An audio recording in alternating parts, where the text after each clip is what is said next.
There we are. So Positive Criticize episode 3. There we go. All right, you ready? I am ready. There we go. All right, well, welcome to the Positive Criticize podcast. This is episode 3.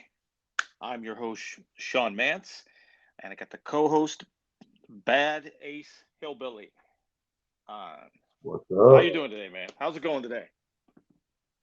Oh, it's been a busy one today. Been a lot of running Busy day, around, huh? a lot of cleaning up.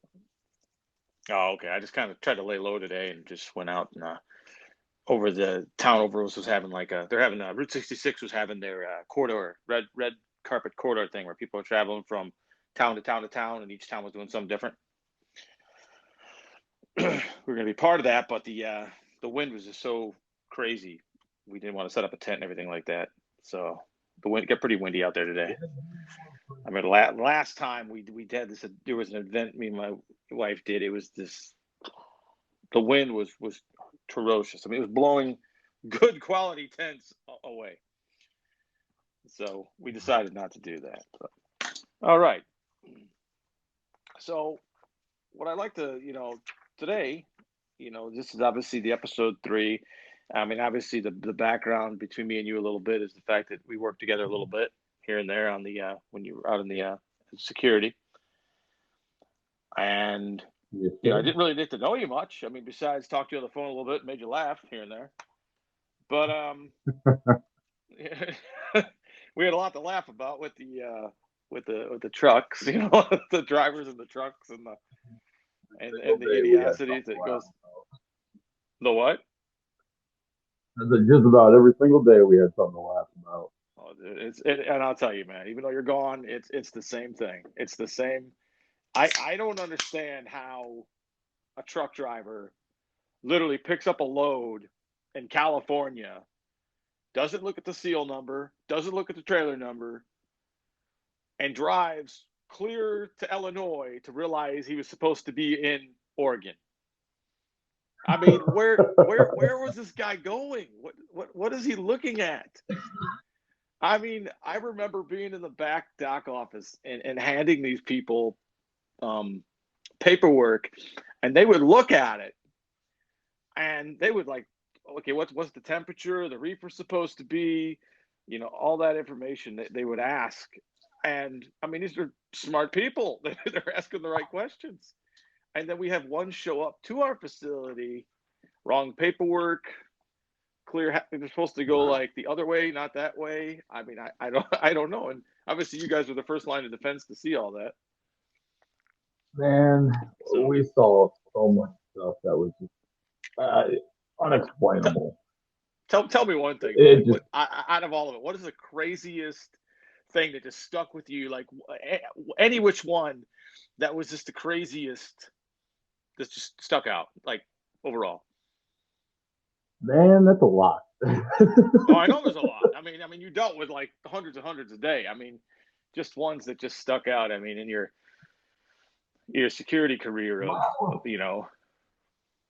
Honestly, probably the ones who would just fly up to the guard shack, way over speed, getting ready to step out to, go smoke a cigarette, and they try to act entitled.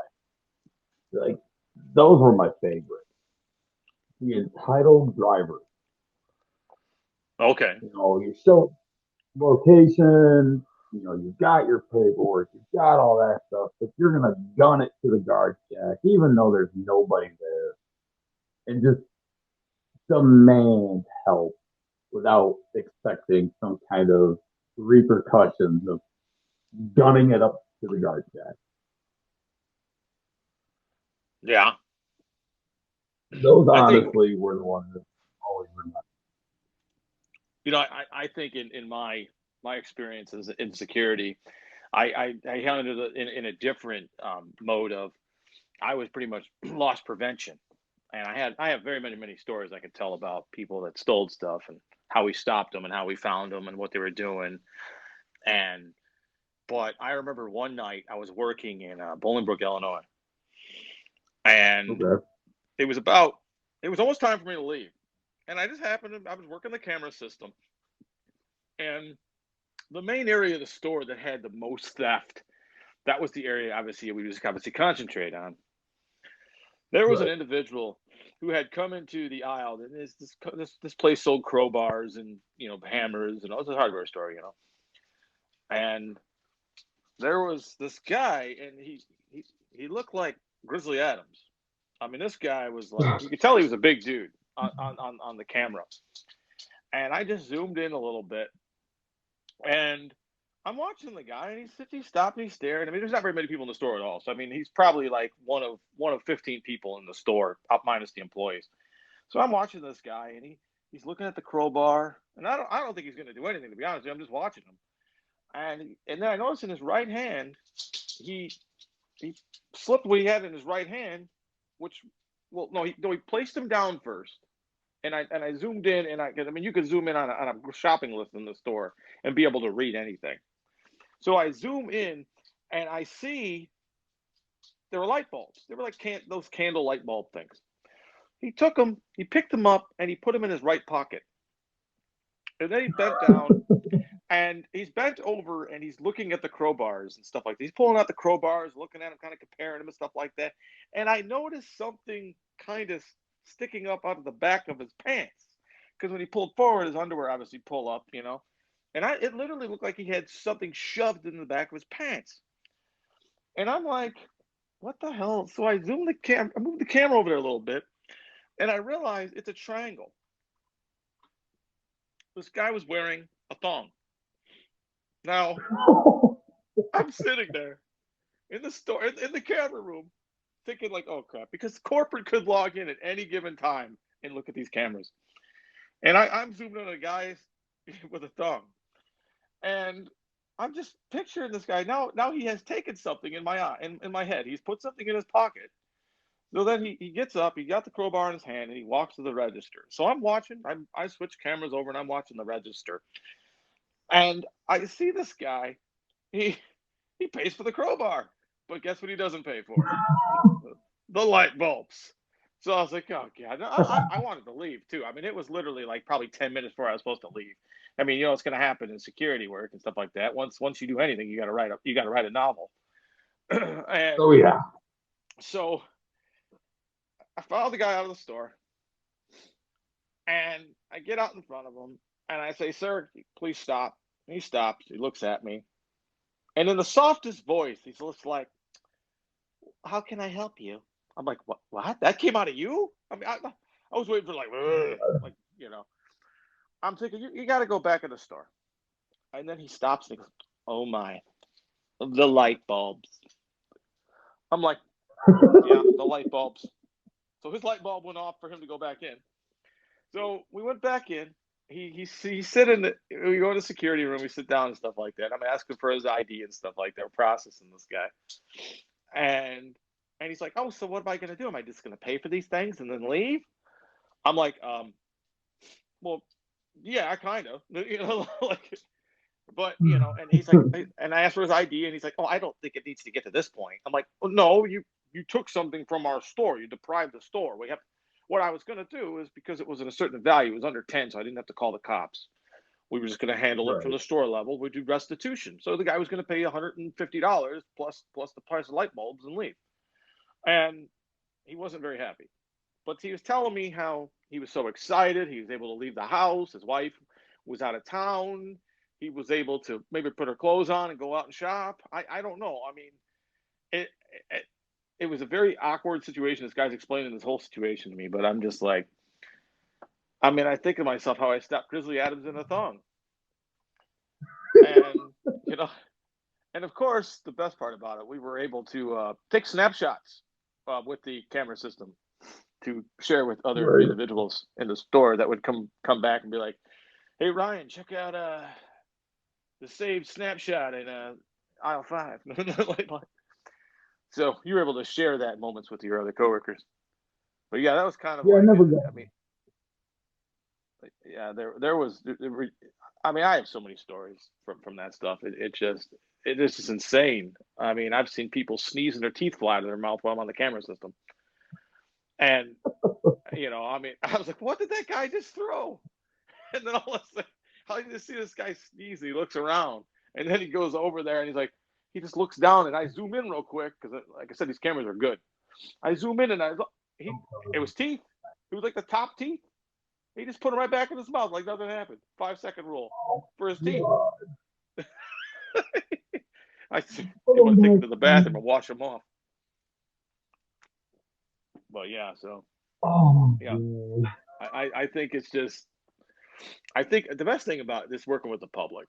I mean, I've worked with the public in almost every single one of my jobs, and still the job that I have now, I really don't work with the public. And obviously, you guys working out there were able to interact with the somewhat public of the truck driver. The essential, you were dealing with the essential workers, and yeah, so that was just kind of the funny thing. You know, that's kind of my you know, I've loved many times to tell more stories and more stories on these things of all that stuff that happened.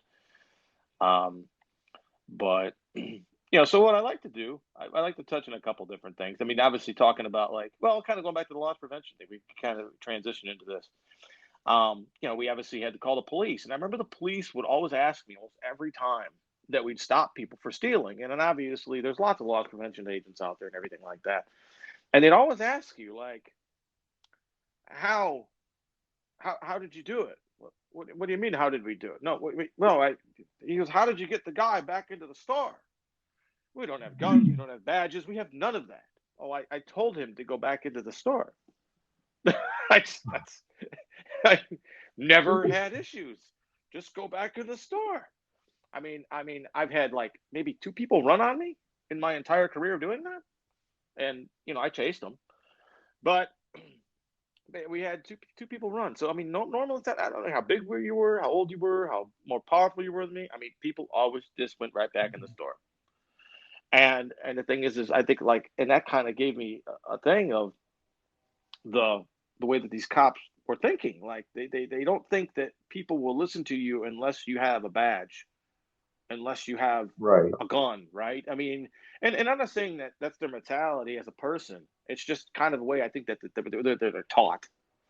It's what they're trained. I mean, they think that once they get that there, it is an authoritative thing. People are supposed to listen to people anyway, just out of respect. That's really what it comes down to. And I didn't disrespect anybody. I mean, I could probably went out for a cup of coffee with half the people that I had processed and stuff like that, and overcharged them for a box of nails or something like that for $150 just for taking 3 of them. And that's what I mean. It just kind of ended up that way. But the thing is now with the police, you're watching this whole defund the police and all that stuff, and I think it'd be more to kind of defund the police, you know, because I mean, think about it. I mean, if we had these cops responding to the calls in the nature of the call, like I said, if it's a man with a knife, the cop has to do a knife fight with him now. Yeah. Right? He can't use his gun. Now he can't even talk. It's got a match. Everything's got a match. So I mean, think about it. That's what I mean. We wouldn't want to defund them now because I mean, just think of the amount of training these guys are going to have to include. I mean, you know, they're going to have all the way back to medieval times to all the stuff that someone could pull out of their trunk. You know, you just never know. I mean, they're not going to really carry all that stuff around in their car either. I mean, think about that. They're going to have weapon wagons. The what? The Excalibur. They might as well get the Excalibur out. Yeah, but how does that work? So, like, if you roll up to a call and my sword's bigger than yours, do we call someone else for a bigger sword for you? You know, that's a good point. Yeah, I mean, we got to match. You know, I mean, just think about it. I mean, nunchucks. I mean, nunchucks. Yeah. I mean, yeah. If cops have nunchucks on them, and you know, common weaponry, you're gonna have. You know, I mean, we just had. I mean, we just had a situation in the town I lived the other day where the guy was throwing swords and knives at the cops. You know, I mean, it's not abnormal that these cops. I mean, I've seen it on TV. Cops show up, samurai warriors and stuff. You know, we're not trained for that kind of stuff. You know, they like to just stand over the distance a little bit and chuck lead at them. You know, makes it a little easy.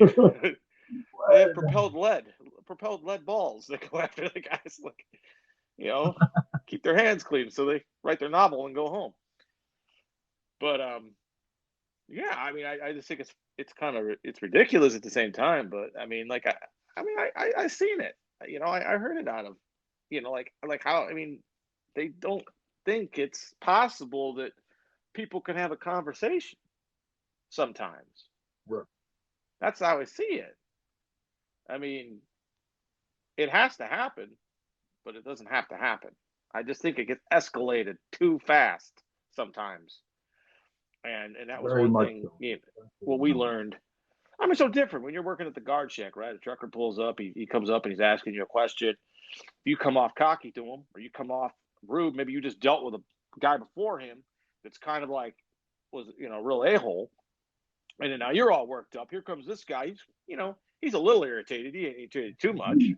Maybe he's irritated. Maybe his boss. Maybe he's supposed to wasn't supposed to work today. You know, this guy. You know, we're all human. We're all walking around with problems, and you got a guy who comes in, and then you're giving him a little bit of grief just off the bat. Now you're escalating the situation. You are, not him. You've escalated it. Oh, So you see that I all the ran time in into a, policing. You watch, you know, what was it? I said I ran into a lot of that back Yeah. in the day. You know, over my 3 years, I dealt with a lot of pissed off drivers, and then next thing you know, you get them out of your way, and like you said, you take that anger out and you just throw it at the next guy. You know, I used to It's sit just, in there and I would deal in my head. I was like thinking like, what? Why is this guy driving here? Why is this guy doing this? And then, you know, and then you start to realize, hey man, this is the guy just down the road. I mean, this guy just, you know, he was supposed to go 23 miles that way. He just went 250 miles that way. I mean, I right. can't help, I can't fix stupid, but you know, now this guy is here. We got problems, and what I never understood is how they expected you to be like, oh, well, can't you just help me out, dude? I can't go back in time. I don't know how many times I told those dispatchers I didn't have the DeLorean. You know, I mean, they were always asking like, just the, well, is there any way, dude? If I could go back in time and fix your stupid problem, and we wouldn't be having this conversation, I would be doing that right now. But I don't think there's enough time for time. But yeah, so I mean, you know, doing that, you know, we could probably get off that topic, I suppose. You know, so let's see. Here's one. All right, so there's this game I bought the other day. It's called Do You Know Me? You ever played it? You know me. I don't think I've actually All heard of right. that. It's kind of boxed like that. Cards Against Humanity. You ever play that game? Yes, yeah. I always kind of figured it'd be cool to take Cards Against Humanity, piece up a bunch of stuff, and then that's how I create my bucket list. You know, imagine the kind of stuff you can go put on Cool. a bucket list with that game. What are you going to do with the Yeah. Pope? No, but yeah, yeah. But yeah. So I got three cards in front of me. I've not looked at these cards, right? Okay, I've not looked at them. I pulled them out of the box, separate from each of other. So I'm gonna have you pick one, two, three, one out of three, and it's gonna ask you a question. And I don't know what this question is gonna ask you, but I'm gonna flip the card over. I'm gonna ask you the question. It could be some basic yes or no question, but if it is a yes question, you gotta explain whatever it is. All right, let's do this. All right. So we're gonna do one, two, or three. Let's do two. Two. All right. Let's see. Oh my God, is that what an easy ass question? All right. I Do just you walked out. pref- do you prefer Coke over Pepsi, Oh God, no. or I should I prefer say, Pepsi all the do way. you prefer woke Coke or Pepsi, the choice of a white generation? Pepsi of the white generation all the way. Oh, It just might be the joking. greatest. Well, I mean, think No, about it. I mean, Coke. Actually, there is an article out there. Their their their their their their sales are tanking a little bit there. They're not selling. oh, And Like anything, I'm sorry, I mean, you know what? Stand for what you stand for, believe in what you believe in. I'm all for that. But you got to remember, if you're running a business, you're going to have a lot of consequences that come with that. And it's unfortunate that the fact a company is just a company. A company doesn't know color. A company doesn't know race, ethnicity, nothing. That's the thing. It doesn't know your sexual orientation, nothing. A company is just there to sell you a product. That's it. And I understand not wanting to do business with criminals. Totally understand that. But at the same time, when you start playing identities with things like that with your business, you're going to have to expect some repercussions. That's all I can tell you. I mean, that's the Absolutely. thing is, I mean, but it does give ammo to, that's the first thing I thought of. I'm like, well, I guess if the whole, if you're going to go after rice, well, what white people they were going after, right? You're going to go after what? Where are they going to go? They're going to go drink Pepsi. And what's Pepsi? The choice of a generation. So when that which generation's going to be drinking? So that was easy though, man. You got that, and we were able to kind of Oh transition yeah, into that I was joke. proud on that. Maybe we'll get to the other two cards later. Oh yeah. But yeah, let's see. Okay, so yeah, I was kind of wondering, like, I don't know, like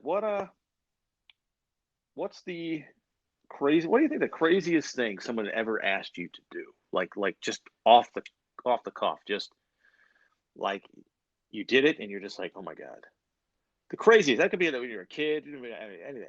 What's the craziest thing anybody ever asked you to do? Well, it might be criminal, but Well, is it a statute? Let's look up the statute of limitations first. yeah, right.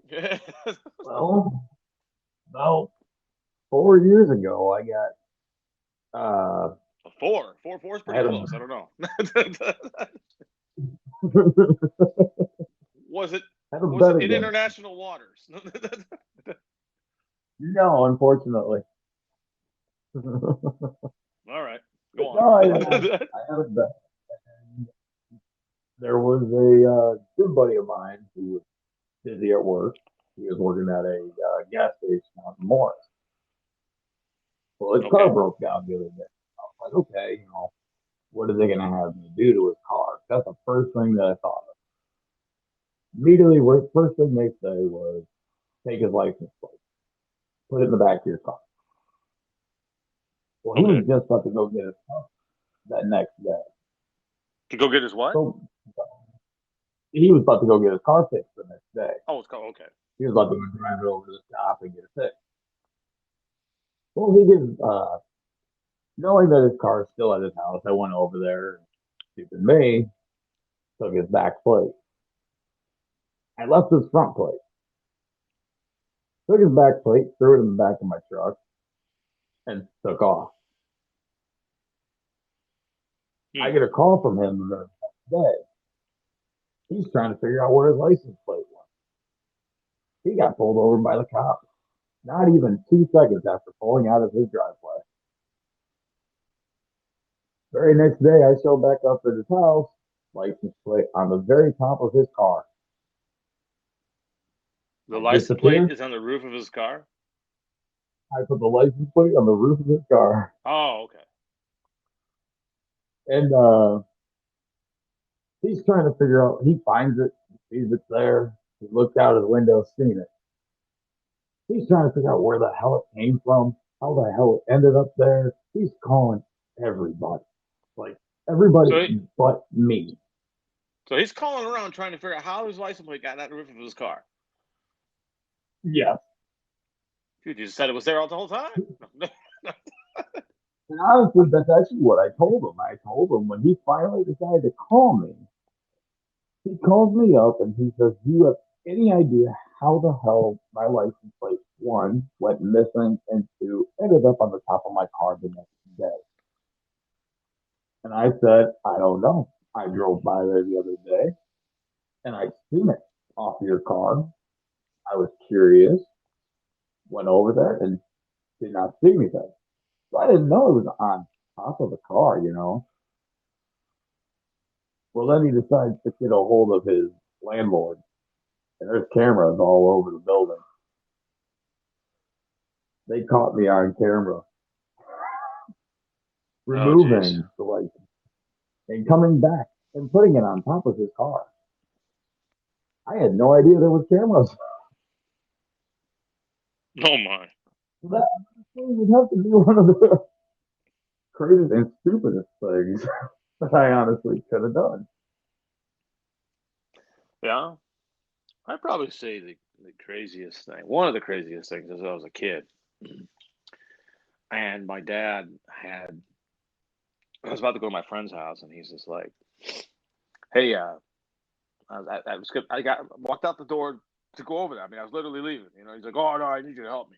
I'm like, "For what?" He's like, "I need you to help me with the car." I was like, "What?" And he goes, I need you to paint. We're gonna paint the car." All right. So we literally, my dad got paint from work, and he had three choices: black, white, and brown.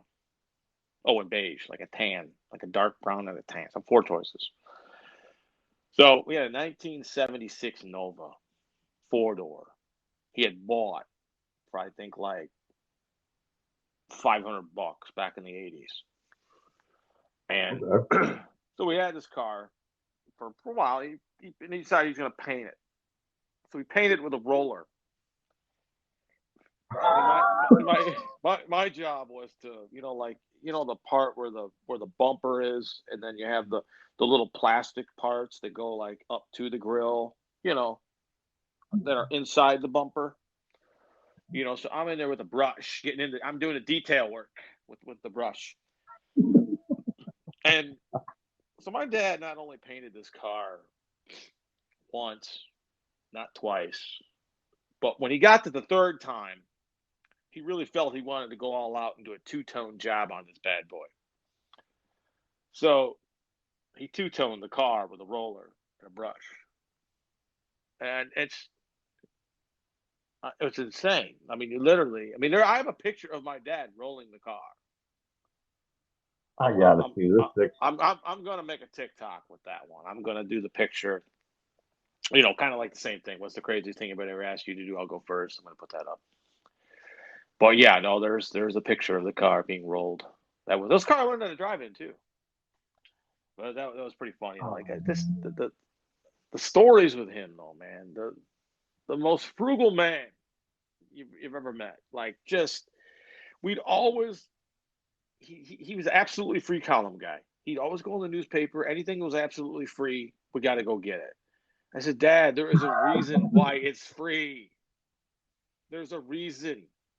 So when you show up to that 89-year-old woman's house and she's got the 1957 Chevy refrigerator in the basement that you think the house was built around it, and she's trying to get rid of it, and then she's like, it's free, just don't mark up the walls.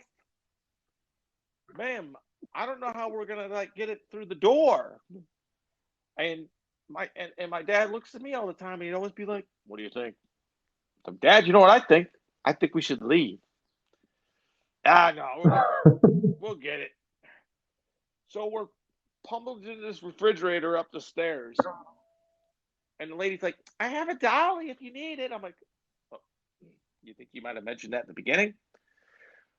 So she gives us dolly with two flat tires. So it made it even easier, to get up the stairs. So, oh, that's perfect. yeah, now you're just heaving it up the stairs. Like, at least there's something holding on to the bottom of it. But yeah, just the stuff that was in a nutshell. My dad every time, absolutely free column. Let's go. I remember he ended up with a 13, some ridiculous like large boat. It was a large boat, and he always wanted a John boat, flat bottom boat. Never got one, but he found a V bottom boat, galvanized steel V bottom boat. We show Oh up my with that god. Nova, and we're gonna put it up on the car like a canoe. So he goes and gets the little foam canoe blocks. Those little blocks they put on the canoes to put on the roof of your car. So when you ratchet it down, it sets nice. We got this like probably 700-pound boat up on the freaking roof of the car. Amazing. We're going fishing, and of course he wouldn't be. Well, of course he wouldn't buy an engine for the damn thing. He had to buy the oars. But That was him in a nutshell, man. It was crazy. I mean, just the amount of stuff that I could probably contribute to the craziest things in my life, or back to the stuff See, that he always wanted me to do. if I would have met things gotten along very well. The what? Because I'm just about the same. I said if I would have met him, man, I think him and I would have gotten along very well. I've done some pretty stupid things like that. I mean, I love free things as well. Free things are just the greatest in the world.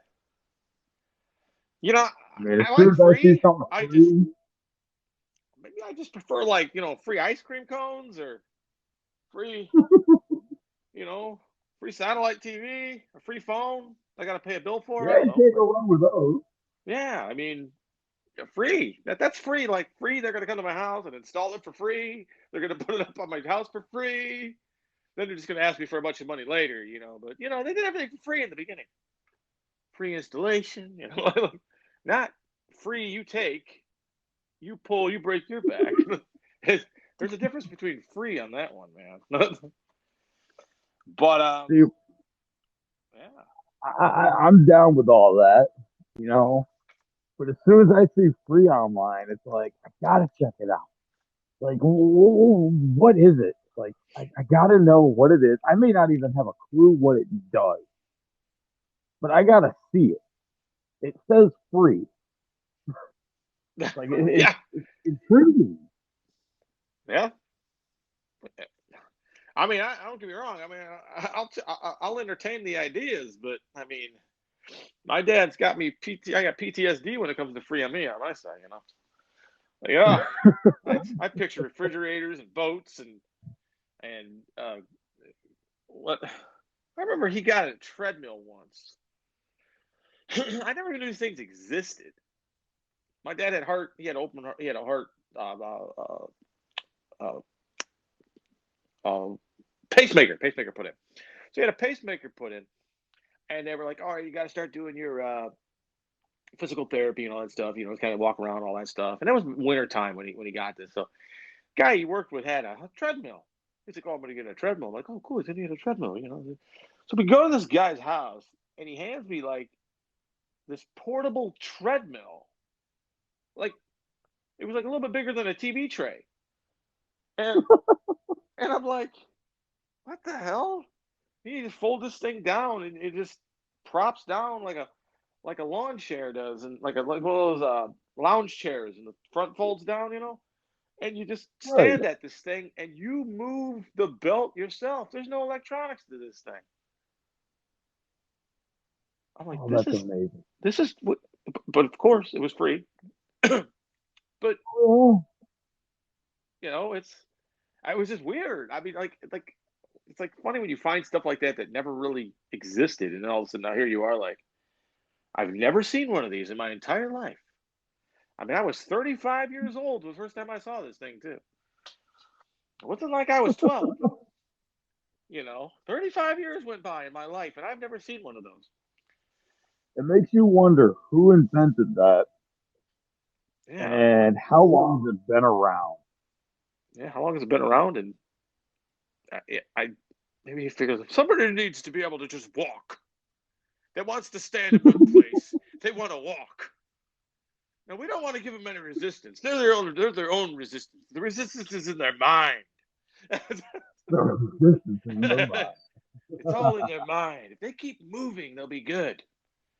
It's like, well, it's like a hamster wheel, I suppose. It's an adult hamster wheel. That's what it was. Think about it. Now, I would have taken a hamster wheel. I mean, I remember one time I was at a park and they had this giant hamster wheel. I remember as a kid getting in that thing. That was fun. But yeah, Yeah, I never did one of those. yeah, it was like you got I inside always that thing and wanted. started. But funny when you stop moving, it would like do the same thing to you like it does with a hamster, and like takes your ass halfway up the thing and throws you down. But when hamsters stop and at least they got claws. No? But the yeah. So another thing I wanted to touch on was obviously because how we kind of re-met back and forth was TikTok. The craziness of TikTok. You've been on TikTok for how long now? I have been a part of TikTok since 2017. 2017. So 2017, you started, and how long do you think it took you to build to 1,000 followers on TikTok since 2017? Well, about a week, actually. So It there was a didn't take me thousand very people on long. TikTok then? No, no, I currently know, no. thankfully. There was all the fake accounts. No. But Yeah, but exactly. yeah, no, it's funny when you think you've been on there that long, and you're what are you at now? I didn't even look at it. You at 16,000 now? I am actually at 22.9 thousand. Whoa, 22. Man, when you shouted me out, you were at 16, I think. So you're at 22. It's Oh, funny. yeah. I got my secret identity channel out there that I had started, and I had put a handful of videos on there, and I I think I had like 40, 50 followers. I mean, I think I got those by pretty much just, in my niche of my secret identity channel, I went and followed certain people that had to do things with that, and sooner or later, I mean, I got followed pretty quickly. But then I did a follow for follow thing like my cousin did, and we ended up with a thing where. But hold on, before we go into this, we actually have two bubbles here that could play. So if they want to go back to kind of something we already talked about, I don't want to get too far into it. So I'm going to hit these bubbles real quick. Ready? Go Okay. for it. My cousin. Let's see. Let's see. Free is good. Oh, well, Shane says free is good. We know that. My wife used to get pissed off at me when I was working for FedEx, man. I was always bringing free stuff home. And when I was doing a paper route as well. Well, Shane. That's my cousin. Um, I mean, free. I think free is really good when you have a job where you get free stuff to bring home. Now that kind of free is good. I'm not. I I'm not. completely I'm not agree. gonna. I'm not gonna differ with anybody about free stuff from there. That's definitely a perk. And in certain jobs that I've had, sometimes the free stuff was pretty good. And obviously, where I work now, I'm kind of sick of the free stuff because it kind of makes me fat. Like it's like, but hey, get to spread the happiness when I bring it home with everybody else. See another bubble No, there. I completely agree with you. Free stuff Oh from yeah. work. The other, or back when I was doing security, I used to get a lot of free things from the spotter drivers. They'd be unloaded, they'd get ready to, you know, back in the trailer, they'd see a damaged product and they'd bring it straight to me. Be like, hey, you want to bring these Oreos home? Oh, yeah, absolutely. And it would be one of the brand new flavors. You Oh can't go yeah. wrong with the first people to be able to try one of the brand new flavors before it hits the actual market. Yeah, it's funny kind of where we work now or our when we have the certain flavors and stuff come out. I mean, that we can't even like go onto the floor or even like grab a pack of something and then if someone posts that on Instagram or something like that, it could definitely get into some major trouble, just because it's a flavor that's sitting in the warehouse that's not out yet. We can't be advertising that particular flavor. Right. Hold on, we got another bubble. Hold on, Shane again. Hey man, if I see a use for it, I'm gonna grab it. I might not ever use it. Maybe 10 years from now, but hey, I got it. Yeah, it's funny you say 10 years from now. I don't know if you saw that video that I made, and it's funny because Shane just asked me this the other day. At that video that I made, where you saw me using that old phone in my TikTok, Yeah. and that I actually got that about 10 years ago from when my wife's grandma had passed, and it was at her house. And I thought like, oh, it'd be cool for like a prop or something like that. And I kind of like nostalgic stuff. This is also my like little studio that I have here is kind of set up with nostalgic things. Like I like older school looking stuff. And so, but yeah, that phone I held on for 10 years. And then I figured the other night, I'm going to make a TikTok I'm gonna go grab that phone. So there you go. 10 years later, I'm using that phone. It's not plugged in though. You gotta But get that thing plugged in. See what's on there. yeah, fire that thing up and give it a phone number. Hook it up to Vonage or something, huh? That still exists? Vonage. Yeah, so back to the TikTok thing. I said I was building an account, and then my cousin, he had his account, and he did a follow for follow thing, and he ended up with a obscene amount of followers, which it's kind of funny because the thing said I can't remember exactly how, but I just know, like, if you follow me, I'll follow you. If you like two of my posts, I'll like two of yours. If you comment on this, I'll comment on 3 years, and I'll share, copy link, all this stuff. And it's funny because you can only follow 10,000 people Right. as a person on TikTok. So he ended up like, I think, 14, 15,000. So I mean, he's 5,000 over than he can. Now he's got to go back and do all that to all those people. That's terrible. And and I did the same thing, and I think I got like 400 on mine, and I was kind of freaking out a little bit. I mean, yeah, it was great to get the follow for follow, but I was thinking to myself, I got to go back and like all these people and share all their life. I don't have time to do all that. I mean, I'm going to miss something. And I had a couple people very adamant about me going, all right, you got one more. I'm like, damn, psychos. But so we had that, but I ended up building the channel up a little bit, and then it's funny because I had a specific video that I had made, and something had happened, and I think this is how this happened, where something had happened in the real world, and people started searching for what happened on TikTok. And my video had something to kind of do with that. Not the exact what happened, but it had to do with the genre of what they were looking for. And that video was posted like 2 weeks ago. And then out of nowhere, that thing just took off like crazy. I mean, it went up to 25,000 views in one day. And then it just kept going and going and going. I think it's at like 780,000 views now. And I think it's like over 10,000 likes on it. I mean, I literally have, I think on that channel, like just shy of 4,000 followers, 25,000 likes. I only follow like, I think 200, 300, 400 people, like I think max on that channel. And because I followed the people that went up to that one point. And I was always told that you don't want to follow people. It's different. Like if you're following me and you're just a regular average Joe, and you follow me and you watch my content, you comment, you like my stuff, you're actually viewing it full like you're supposed to because you like my content. Maybe you have maybe you don't own one of these things, but you like watching mine or whatever, right? And that's a good follower. But the problem we ran into was if you fill it up with a bunch of people that don't engage with your content, it actually hurts your account. And that goes for like even on Instagram and everything else too. And that's why there's nothing wrong with following 10,000 people. It's just the 10,000 people have to be showing you that love. And that's the problem with the follow for follows. Just finding enough people that are willing to kind of to do that for you. And we see it all the time. These people, and I know a lot of it is suppression, possibly with TikTok, is because I've seen proof of that in the last 2 days.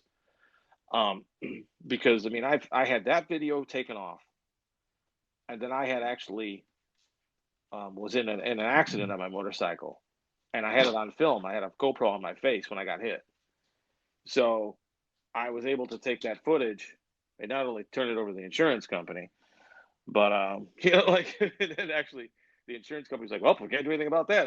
Yep, they hit him there. That's right. There's the proof. But I was able to make videos and stuff, like use it as a video, and I think that got to like 80,000. So I got one that's like 800,000, one at 200,000, which is kind of connected to the first one, and then I got one for 80,000, and I think I got one up around 40, 50,000. So like I have over 1 million views on.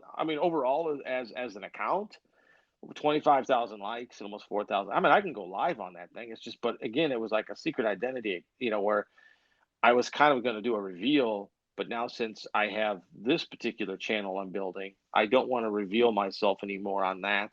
I want to keep them totally separate. Right. And so it's That's kind of like, completely. you know, and it just kind of, the mystery of it. I mean, there's so many of those guys out there doing the certain stuff and stuff like that. So I even pulled back on some of the stuff that I'm doing with it. I mean, I'm still going forward with a lot of things on it. I just got to start putting more out there. Hold on a second. Another bubble. Impossible, man. I got, I was at 5,000 followers, and then it shot up to 15, almost 16,000 within about 4 hours. So no way I could have gone back and did all that, over time. But yeah, So I've Shane, had so, hold I've on. had some So, videos that would do things that, like, just kind of blow up all of a sudden, and I completely see where you're coming from, Shane. Like, I posted a video the other day that actually went from 5 views within like a minute to throughout the day, like within actually just that day, it would jump up to 15,000 views. It's like, okay, well, like the that just reason, happened. well, yeah, but the reason, I mean, I understand why those other videos probably jumped because they somewhat associated to what happened in the world of that niche, right? And the problem with it was the I posted a video the other day. It was a duet, and it went from 0 to like 162 in 40 minutes. And I was getting like. I mean, everybody was liking it, and it was going up fast, and everybody was liking it. And boom, it just stops. And then I had posted one today. Same thing. Boom, boom, boom, boom, boom. The minute they released it, but it's like they're just stopping you at that 160, 170 mark. They're not letting it go past Right, it. And it's funny because when I was in my other account, I was averaging about 200, and then once I started getting those bigger numbers on those other ones, I was seeing my other ones starting to get up around 2,000, 3,000 views average. And then now I'm seeing this account just sit there and get the one. Now the other, I had 4 videos in a row go up to 600, like back to back. They all went up to 600 plus. And every once in a while, and then I figured, okay, well now they're giving you a little bit more. They're giving you a little bit more. Right? They're letting it build up. Okay, that's cool, whatever. And then it just goes back down to the 160, 170. And then, but now I understand it is the quality of your content too. And you can go back and you can see that. You can see your watch times. You can see the engagement to it and stuff too. And one thing I never understood is if I got 100 views and 100 likes, that thing should be going like wildfire just because it's 100 views and 100 likes, you know. But at the same time, if you have a 50% higher watch time on those videos, you're doing good. oh And the yeah, one that I'm talking about that shot up that one went to 162 had a 60% watch time. Why did they stop that? Right? And it's the same thing with the other one I just posted. I mean, here's my theory on that. Because and I understand that it not necessarily has nothing to do with the quality of your content. There's just a lot of people on TikTok right now trying to make it. One. Two, these companies start out, they don't have, I mean, they have money, but they don't have money. I mean, they got lots of money, but they don't have lots of money. You know what I'm saying? right. So, in a way, they're losing money. It's like Uber. They're losing money within the company by paying creators right now. They're losing it until it reaches a certain level. They're losing money. They can't have all of us blowing up at one time. That would put them out of business. I mean, that would realistically mess up the system of them, the way that they do their thing, the payouts and stuff like that. And I look at it this way. I mean, my I'm trying to build something that's not via TikTok. I'm not trying to build. I'm using TikTok as a platform. I use Instagram as a platform, YouTube as a platform because one day TikTok's not going to be the hot app. It's going to be another app. You're going to be on that app, and you're just going to follow the apps. That's all you're going to do. You're just going to keep going and going and going and going as you're building what you're trying to build. Whatever you're trying to build, you should have your own website. You should have all your stuff on your website, driving people to your website like normal still, but utilizing these apps for exposure. That's all you're trying to use these things for. So if I'm only going to get 150 views, 200 views, 300 views, 600 views, that's fine. I'll just create more content. People still know who I am. If I get enough people to go here, before I know it, overall, I'll be fine. And that's just how you got to look at it. You just can't get wrapped up into the fact that, oh, they're not letting my stuff. You know what I mean? Oh, absolutely. I I mean, I mean, have you? definitely go ahead. No, I mean, I think you're going to say. I mean, I think you're definitely going to say what I was asking you. So go keep going. Yeah, I mean, I definitely, like this, obviously TikTok is the big thing right now. A lot of people are on it, and knowing that I've got the following that I do, I eventually, want to get into marketing and start selling some merchandise and everything like that, as we talked about the other day. Hmm. And I definitely see one day that TikTok is just, going to die out, Yeah. and there is going to be the next big thing that everybody's going to be wanting to go to. But a lot of the people that aren't going to want to go to it, or the ones that are going to want to go to it, are the ones that are following that specific person, and they're going to be asking them, "Are you going to go to this one? Are you going to follow? Can I follow you on this one?" They're going to want to go to you. They're going to gravitate towards you, especially if they know you're going. Well, yeah. And I had a technology, I skateboard mean, people company. are going to want to keep track of you. I was building a skateboard company, and I was on MySpace. And MySpace was pretty easy because you didn't have to get people to follow you back. You can follow like once I sent you like if I connected to you, we're connected. There was no like two party existence on MySpace in a way where we're like, hey, you want to be my friend? I'll be your friend. I mean, I know we could basically delete each other. Like if I didn't want something, you didn't want me, I could click you off. But Absolutely. the thing is on MySpace, all I did was I went to like I was a skateboard company, right? So I just went to other skate brands and I just went down their list of follows. Boom, boom, boom, boom, boom, boom, boom. When I followed all those people follow you, and they follow you back. They follow you back. Everything was cool. But then when I had to go from MySpace to Facebook, oh my god, dude! Ooh, I think I had like 20,000 people on MySpace. Right? I think out right. of the 20,000 people, I literally think 400 went to Facebook. That was it.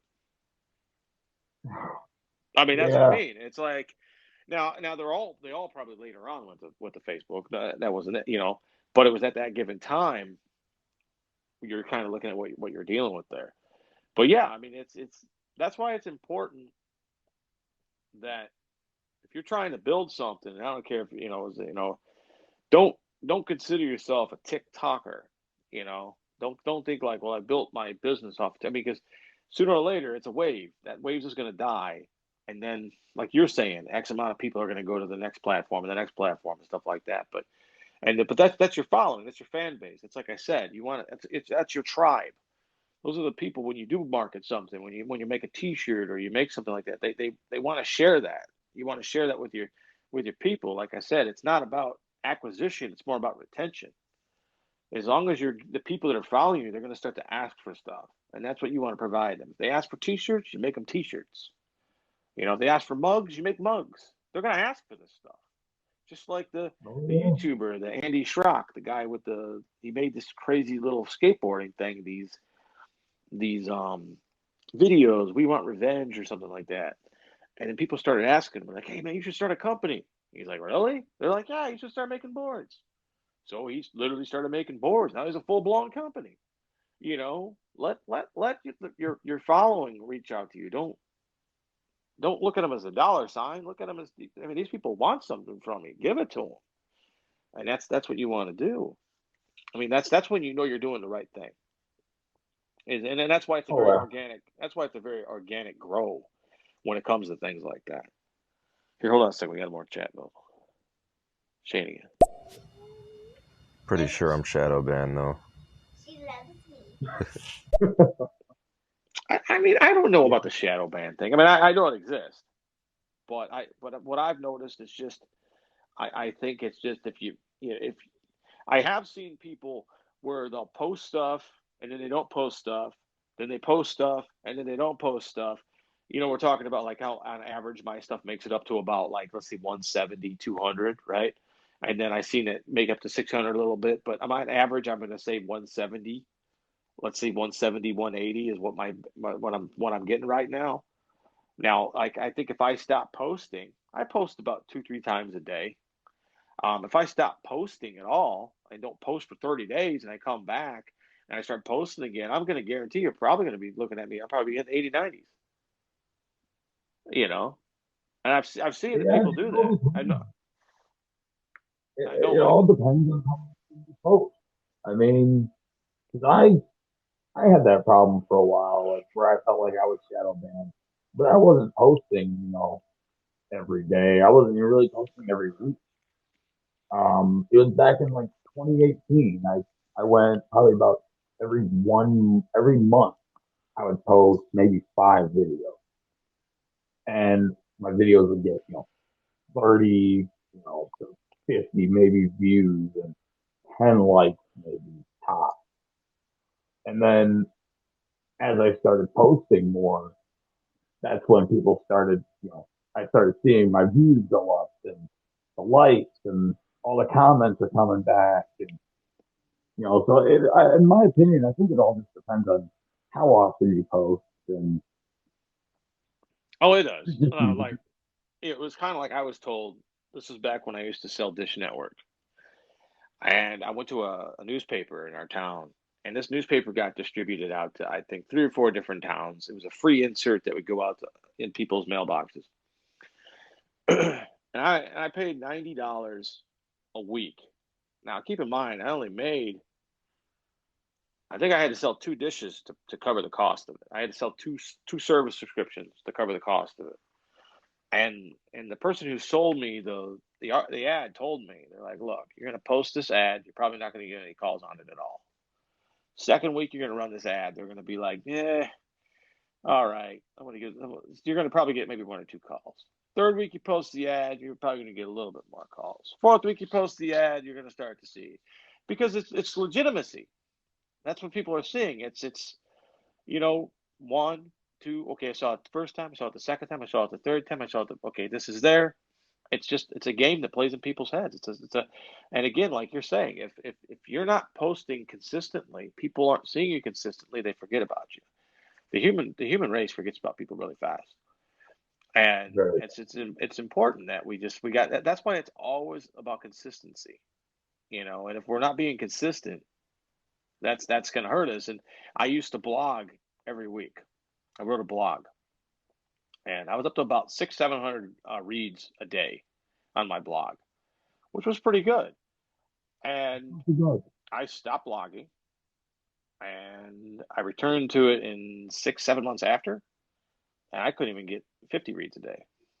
I was probably getting 50 reads a month.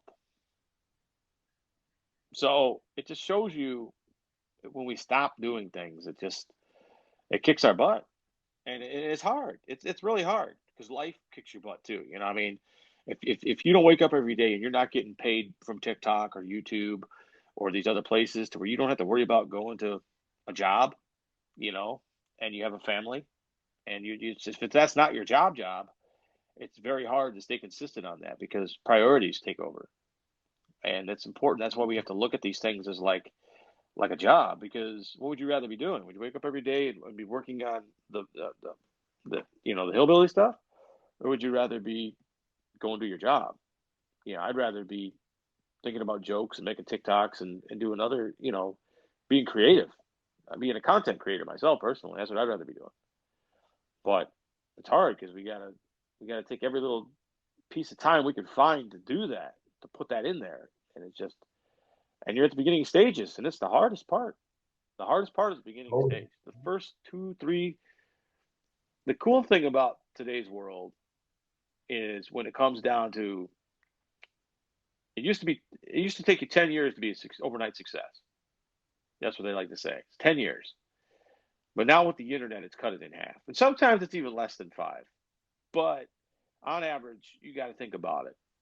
It's going to take you 5 years before you see any type of anything. But here's the cool part about it. Once that 5 year mark hits, you might just be like starting to see, let's say, 50,000, 100,000. But then in 3 months, you're probably going to see 800,000. And then in another 3 months, you can be over a million. And right. that's how it progresses. But to get to that one point, that's where it's at. But you gotta, even like being on here. I mean, this is a way of getting out there, a totally different avenue of people. They're gonna get on here, and again, you might have 2 people listen to us, you might have 4 people listen to us, you might have 10 people listen to us. It's gonna be the quality of the content you put out that one's gonna keep the person listening to you. And sooner or later, people are gonna be like, "Hey, I remember listening to that guy last week, or this week, or that the other day," and it's gonna build. And it's just another avenue of picking up more potential fan base to be able to add to your repertoire of fans. So, and I got another bubble. I got 3 bubbles. Hold on. Gotta switch up my niche now. Yeah, that's the hardest part. That's like me. I'm trying to run 2 niches, and I don't want to go away from it. And then it's funny because I have a third niche that actually I was going to do, and I stopped doing it because of all the demonetizations and the cancel culture and all that crazy stuff that's going on. I have another channel, not TikTok. I have another channel on Instagram, and it's funny. I haven't touched that thing since October, which was one post that I put on, and out of nowhere, this thing is getting followers daily. I don't know how it's going out. I'm not doing anything. I'm barely even visiting the page. I keep getting notifications. So and so follow this, and I go to them like, is it fake accounts? Just follow me, not following me, because I get a lot of that on my other accounts. No, these are real people. They just keep following it. They're liking my stuff. They're going through it. I'm like, this is weird, but I can't touch that right now. It's just it's too touchy. It's a very touchy subject on it, and the stuff that I want to put on there, the stuff that I want to put out, it's not going to appease everybody, which I understand that. But at the same time, I don't want it affecting my other stuff that I'm trying to get done. Absolutely. It's like, hold on. I'm just taking a break, you know. Yeah, I mean, Yeah, everybody's inclined for that. I mean, I everybody definitely is. had to do that. Well, like I said, life takes over, man. I don't know, you went through a lot of stuff this last year. It's hard. It's hard to stay consistent when life happens, you know. But Yeah, man, it just takes that one video, to just blow up. I think we went kind of backwards on that. But yeah, the that's all it takes. It's that one video. I mean, that's that one video that gave me all those followers on my other account, and that's what's going to happen to this account, you know. And I'm pretty sure that's what happened with your account too. You ended up getting the just the right, and then once you got to that pet at one point, you just kind of you woke up one day, you're like, man, I got a lot of damn followers. Yeah, pretty much. I honestly, the one biggest video that I've probably got is honestly a first track video. I've never done one in my life, and a bunch of people, when they found out I was single, they're like, "Oh, you got to have a little bit more fun." I'm like, "Okay, well, what do you guys got in mind?" And everybody threw it at me, saying, "Oh, you got to do a thirst trap." I'm like, Oh, the thirst I trap. don't do Okay, yeah. I don't do those videos. I'm like, well, fuck it. You know what? I'll throw it out there. If it does crappy, it does crappy. I'll get rid of it. No big. And I put it up there. And I think within an hour, I had over like 15,000 views. And I'm sitting there, I'm like, what the hell? Like, I don't find myself attractive, pleasing or anything like that. But all of a sudden, I'm like, that one video. And I'm like, that's where a lot of my followers actually came from. Because for Oh, months, okay. I see. Yeah. yeah, I mean, Because I I was remember, like you stuck said, at, 16,000, you're 22,000. I see. yeah. I mean, I was stuck at like 16,000 point, like something for, God, about 4 months. And then all of a sudden, I put that video up and I jumped 20,000 instantly. And I'm like, yeah, that one video did it. I don't know, Ryan. I don't think I could do a thirst trap. I don't see me Believe doing me, one I of was those. Hey, I'm just picturing like, well, well, Shane, you want to do a thirst trap for the power washing company? You could, get some followers there. yeah, there you go. Pull out the wand.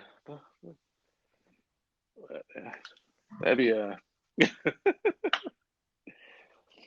Hey, let's go back to Yeah, this real quick. Okay, so we got those two cards. We got the two cards still. So remember, you said you picked number two last time. Okay, I'll do one or three. One or three. that was the three. All right, number three. Let's see. Okay. Oh, this is inquiring minds want to know about this one about you after that thirst Oh trap. boy, They're gonna want to know if you use a day calendar, a planner. I actually don't. You don't use a day planner. I I am a very bad scheduler. When it comes down to anything, I'm a last minute. Okay. I I've tried to make plans and something always jumps in front of me. So basically, I decided to say screw it, and what I do is if I have an opening for it, I say, oh, I can go do this now. I'm going to go do that right now. I can't plan.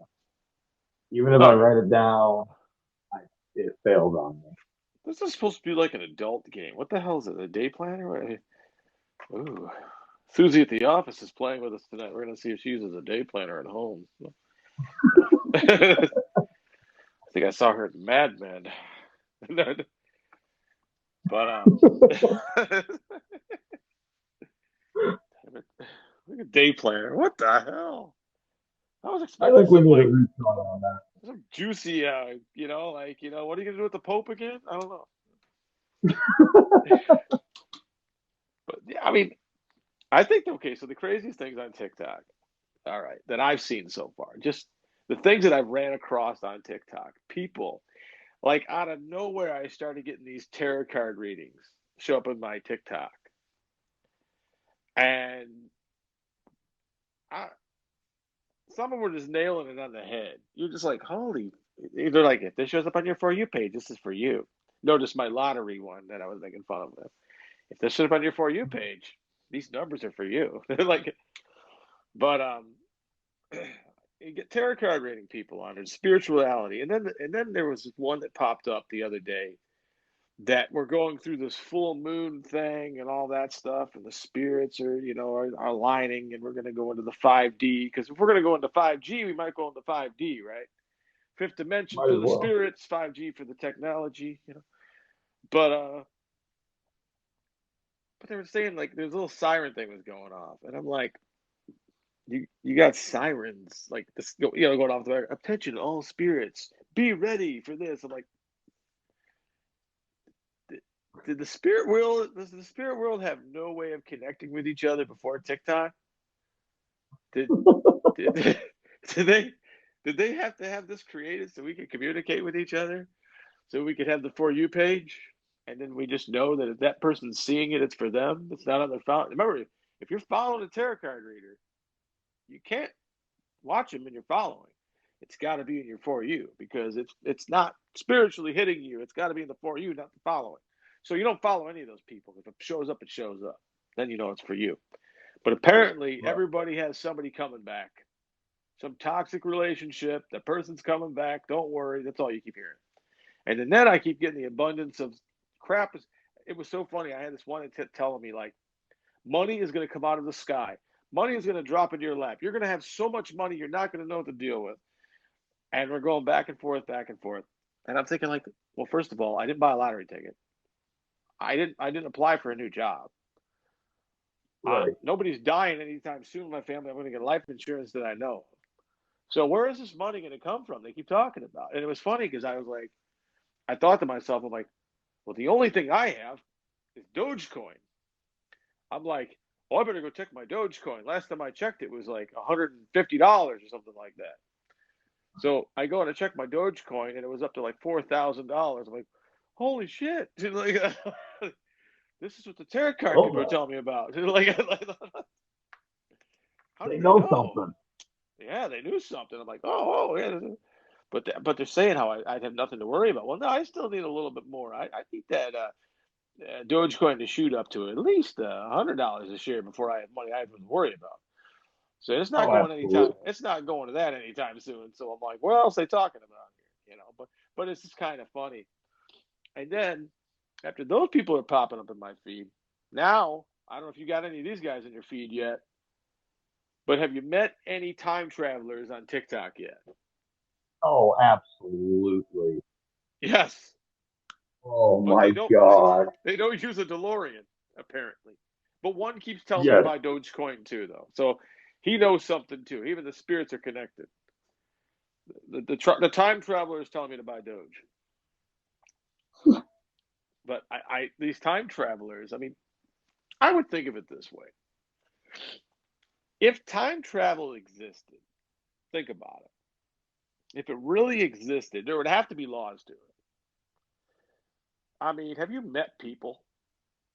You know, I mean, we got truck drivers that drive halfway across the country when they don't have to. I mean, could you imagine if a truck driver is a time traveler and then he went one of those truck drivers that came with the wrong load, time traveler? Could you imagine the amount of information that guy would bring back that he wasn't supposed to tell you? Do you there would be such a glitch in the matrix that we wouldn't even be able to operate.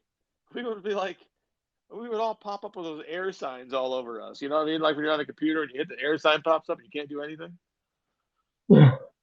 That's what would happen. We would all just shut down. Oh, absolutely. I can I mean, very well see it. think about it. You got first. I think the first rule of time travel would honestly be: don't tell anybody you time travel. And especially don't go on TikTok and tell everybody you're a time trap. Now, for entertainment purposes, I love it. It's funny stuff. I told Oh the yeah, guy, those let's are travel. very. Now think about it though. If you could time travel, what would be the if you could set a time and a date to go back to any place, where would you go and why? Man, that's a deep question. Oh, probably back to when I was like 5, honestly, because I didn't have to worry about a damn thing. I mean, What are you gonna watch your didn't have 5-year-old to. self? Like, Yeah, hey, yeah. I mean, kid. you didn't have to worry about bills. You didn't have to worry about anything. You just go outside and you go play, or you hop on the PlayStation 1, or whatever the 2, whatever was out at that time. And you just sit there and you just have a good old time. You don't got to worry about it. You know what Go out, existed play at some that games. time for me at 5? Atari 2600. Atari Man, you're really showing your age. You're throwing out 2600. MySpace. You're throwing And you out got to remember that Atari Atari. 2600. That Atari 2600 probably only came out with like what a year before I was 5. Like, I mean, I possibly could have helped him pack it into the box.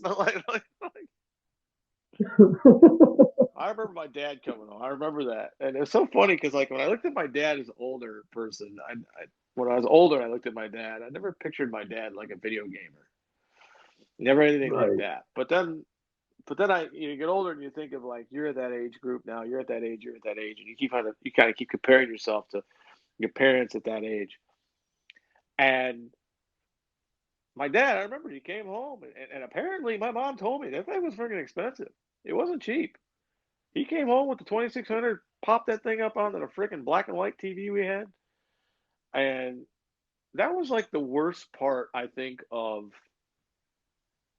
the Atari because there was games that you couldn't play on a black and white TV because I think it was called Burp It, and you you were kind of like you're a mouth, okay, and the mouth would flap like little teeth, flappy teeth one, right?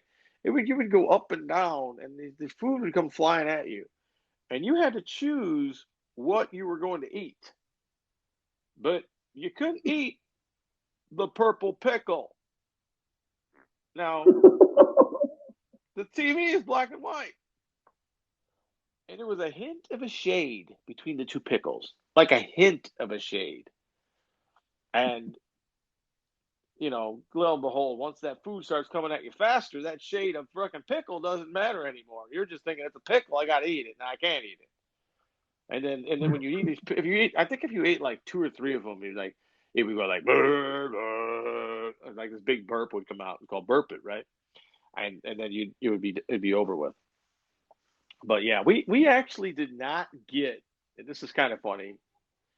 We actually did not get a colored television set until 1985. No way. 85. My mom had bought my dad a garage door opener for the garage for Christmas. And then he looked at her like, "Why the hell did you buy me this thing?" And we took it back to Sears. And we took the money from Sears and we went over to Toten's TV in Joliet and we bought the first, I think it was a 20 inch, a 20-inch Zenith TV, colored. That was our first colored TV. And then the black and white TV went into the bedroom where I could play the video games on, which I still couldn't eat purple pickles. But and it's just Dang purple. yeah, it's crazy to think that. And it was kind of funny because I remember Back to the Future came out, and then when they're showing like when they were like getting the TV set and they're pulling it over to the table and like, all right, we got Jackie Gleason or whatever like that, and I'm just picturing like us with our color TV going, all right, bring that over, like color TV. But I don't know why it took us so long to get a color television set. I have no idea. So I looked up the game that you were talking about for Atari.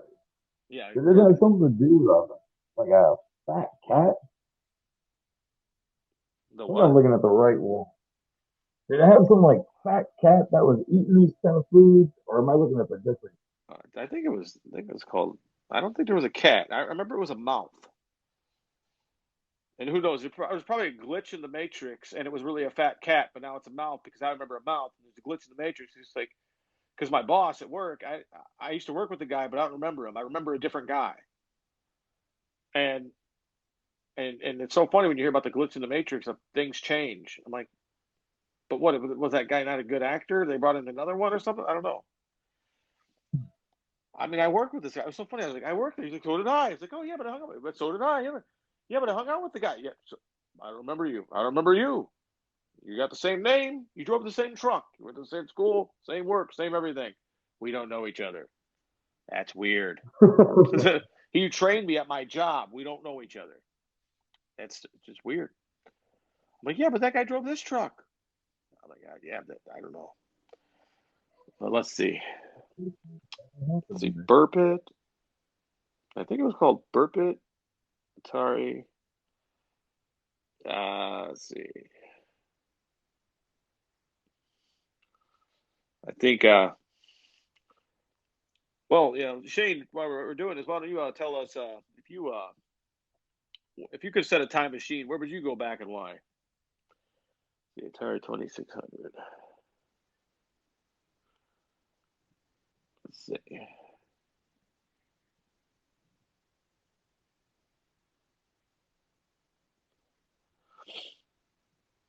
Yeah, it looks like, well, the one game's looking like it is.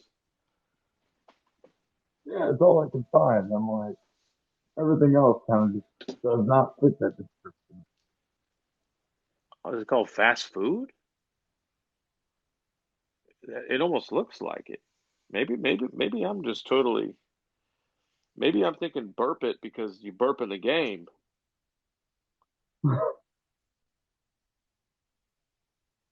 Well, here, let's go ahead and play Shane's Oh, there we go. There we answer. go.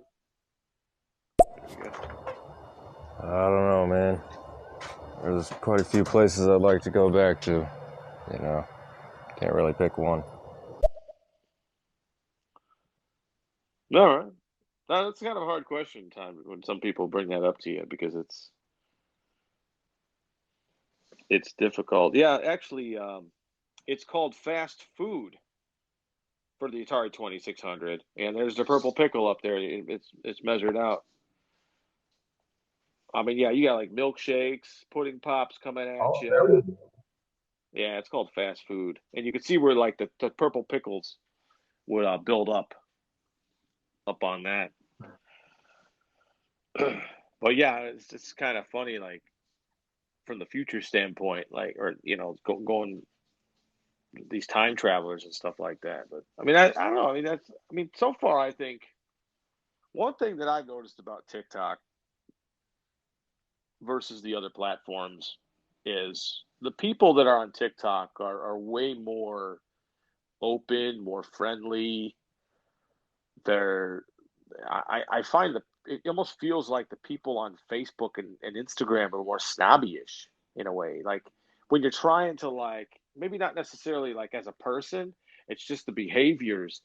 But one thing that I noticed between Reels and TikTok, and I'm really interested to see it because I actually have access to YouTube Shorts now. I don't know if you do. Do you have a YouTube channel? I used to.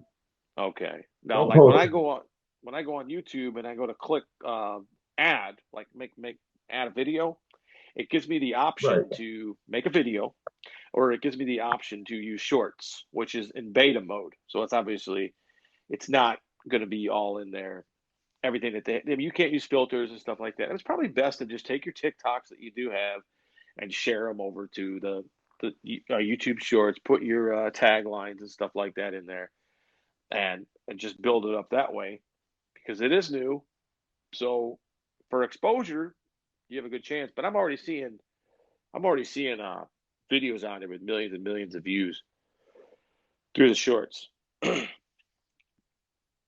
which is really weird. So, but I mean, I'm Yeah. I'm putting my stuff on there. I put the one video on there. Like I said, I mean that one video that shot up to 170 like right away. I put it on Reels. I don't think I think it's a 42. And then I'll have stuff on Reels go to like 1,500, and it barely even got like it crawled to 180 on TikTok, and it's weird. But one thing I noticed whenever I have a video on Reels do really well, I don't gain pretty much any followers, and I think there's a good reason. The fact that there's no follow button on the main screen, like how TikTok has it laid out for you. You got the follow button, you got the comment button, you got all those buttons right there. Everybody can just I like that person, I got to follow right now. And I noticed on YouTube they're doing the same thing. They got the subscribe button at the bottom. So like you'll Right. have your like, dislike. So that's the cool thing about the YouTube one. You're going to be able to like them and dislike them, um, and you're going to be able to um, comment, use the sound. Same way, it's all on the screen. Like you can go to the bottom right hand corner of the YouTube, you're gonna be able to use the sound, and then to the left hand side of that, you're gonna see the person's name, and then you're gonna be able to see subscribe. Like if you don't subscribe to them already, you're gonna see the subscribe box. If you subscribe to them already, you're not gonna see a box there at all. So that's in their beta mode. But again, I don't know how well this is gonna do. I don't know how. I mean, TikTok was it's like a whole package. It's the algorithm, it's the people, it's the thing. It's a good place to be, right? Instagram tried to follow through with it. They tried to do the same thing they did to Vine, but I don't think it worked as well when they pulled Reels over TikTok. Right. And then I think YouTube's got a good following, but they had, obviously it's huge, but it's going to be interesting to see. I still don't think, it might be good. Shorts might be good, don't get me wrong, but I don't know if it's going to do the same thing as TikTok. But one thing about YouTube and Instagram is, even though they are into the kind of canceling people and all of that stuff, still they don't really come down hard on certain content at TikTok. You can't even show a wheelie barely on a motorcycle on TikTok. They'll take it down. Right. I had a video game clip that I had put on there and they had taken down. I had appealed it. They had fixed it. But it just overall, it's amazing that, I know creators that had their daughter, their like 6, 7 year old daughter on a motorcycle, a small motorcycle with training wheels on it, basically those training wheels they put on the motor ones, Yeah. in the backyard of a house, riding around in the grass and getting it taken down because of that. But also, one thing I also noticed too is she's very vocal to TikTok when they do stuff like that, and I don't think that's the Nope. smartest thing to do. I don't. Personally, you gotta remember, you go to Walmart.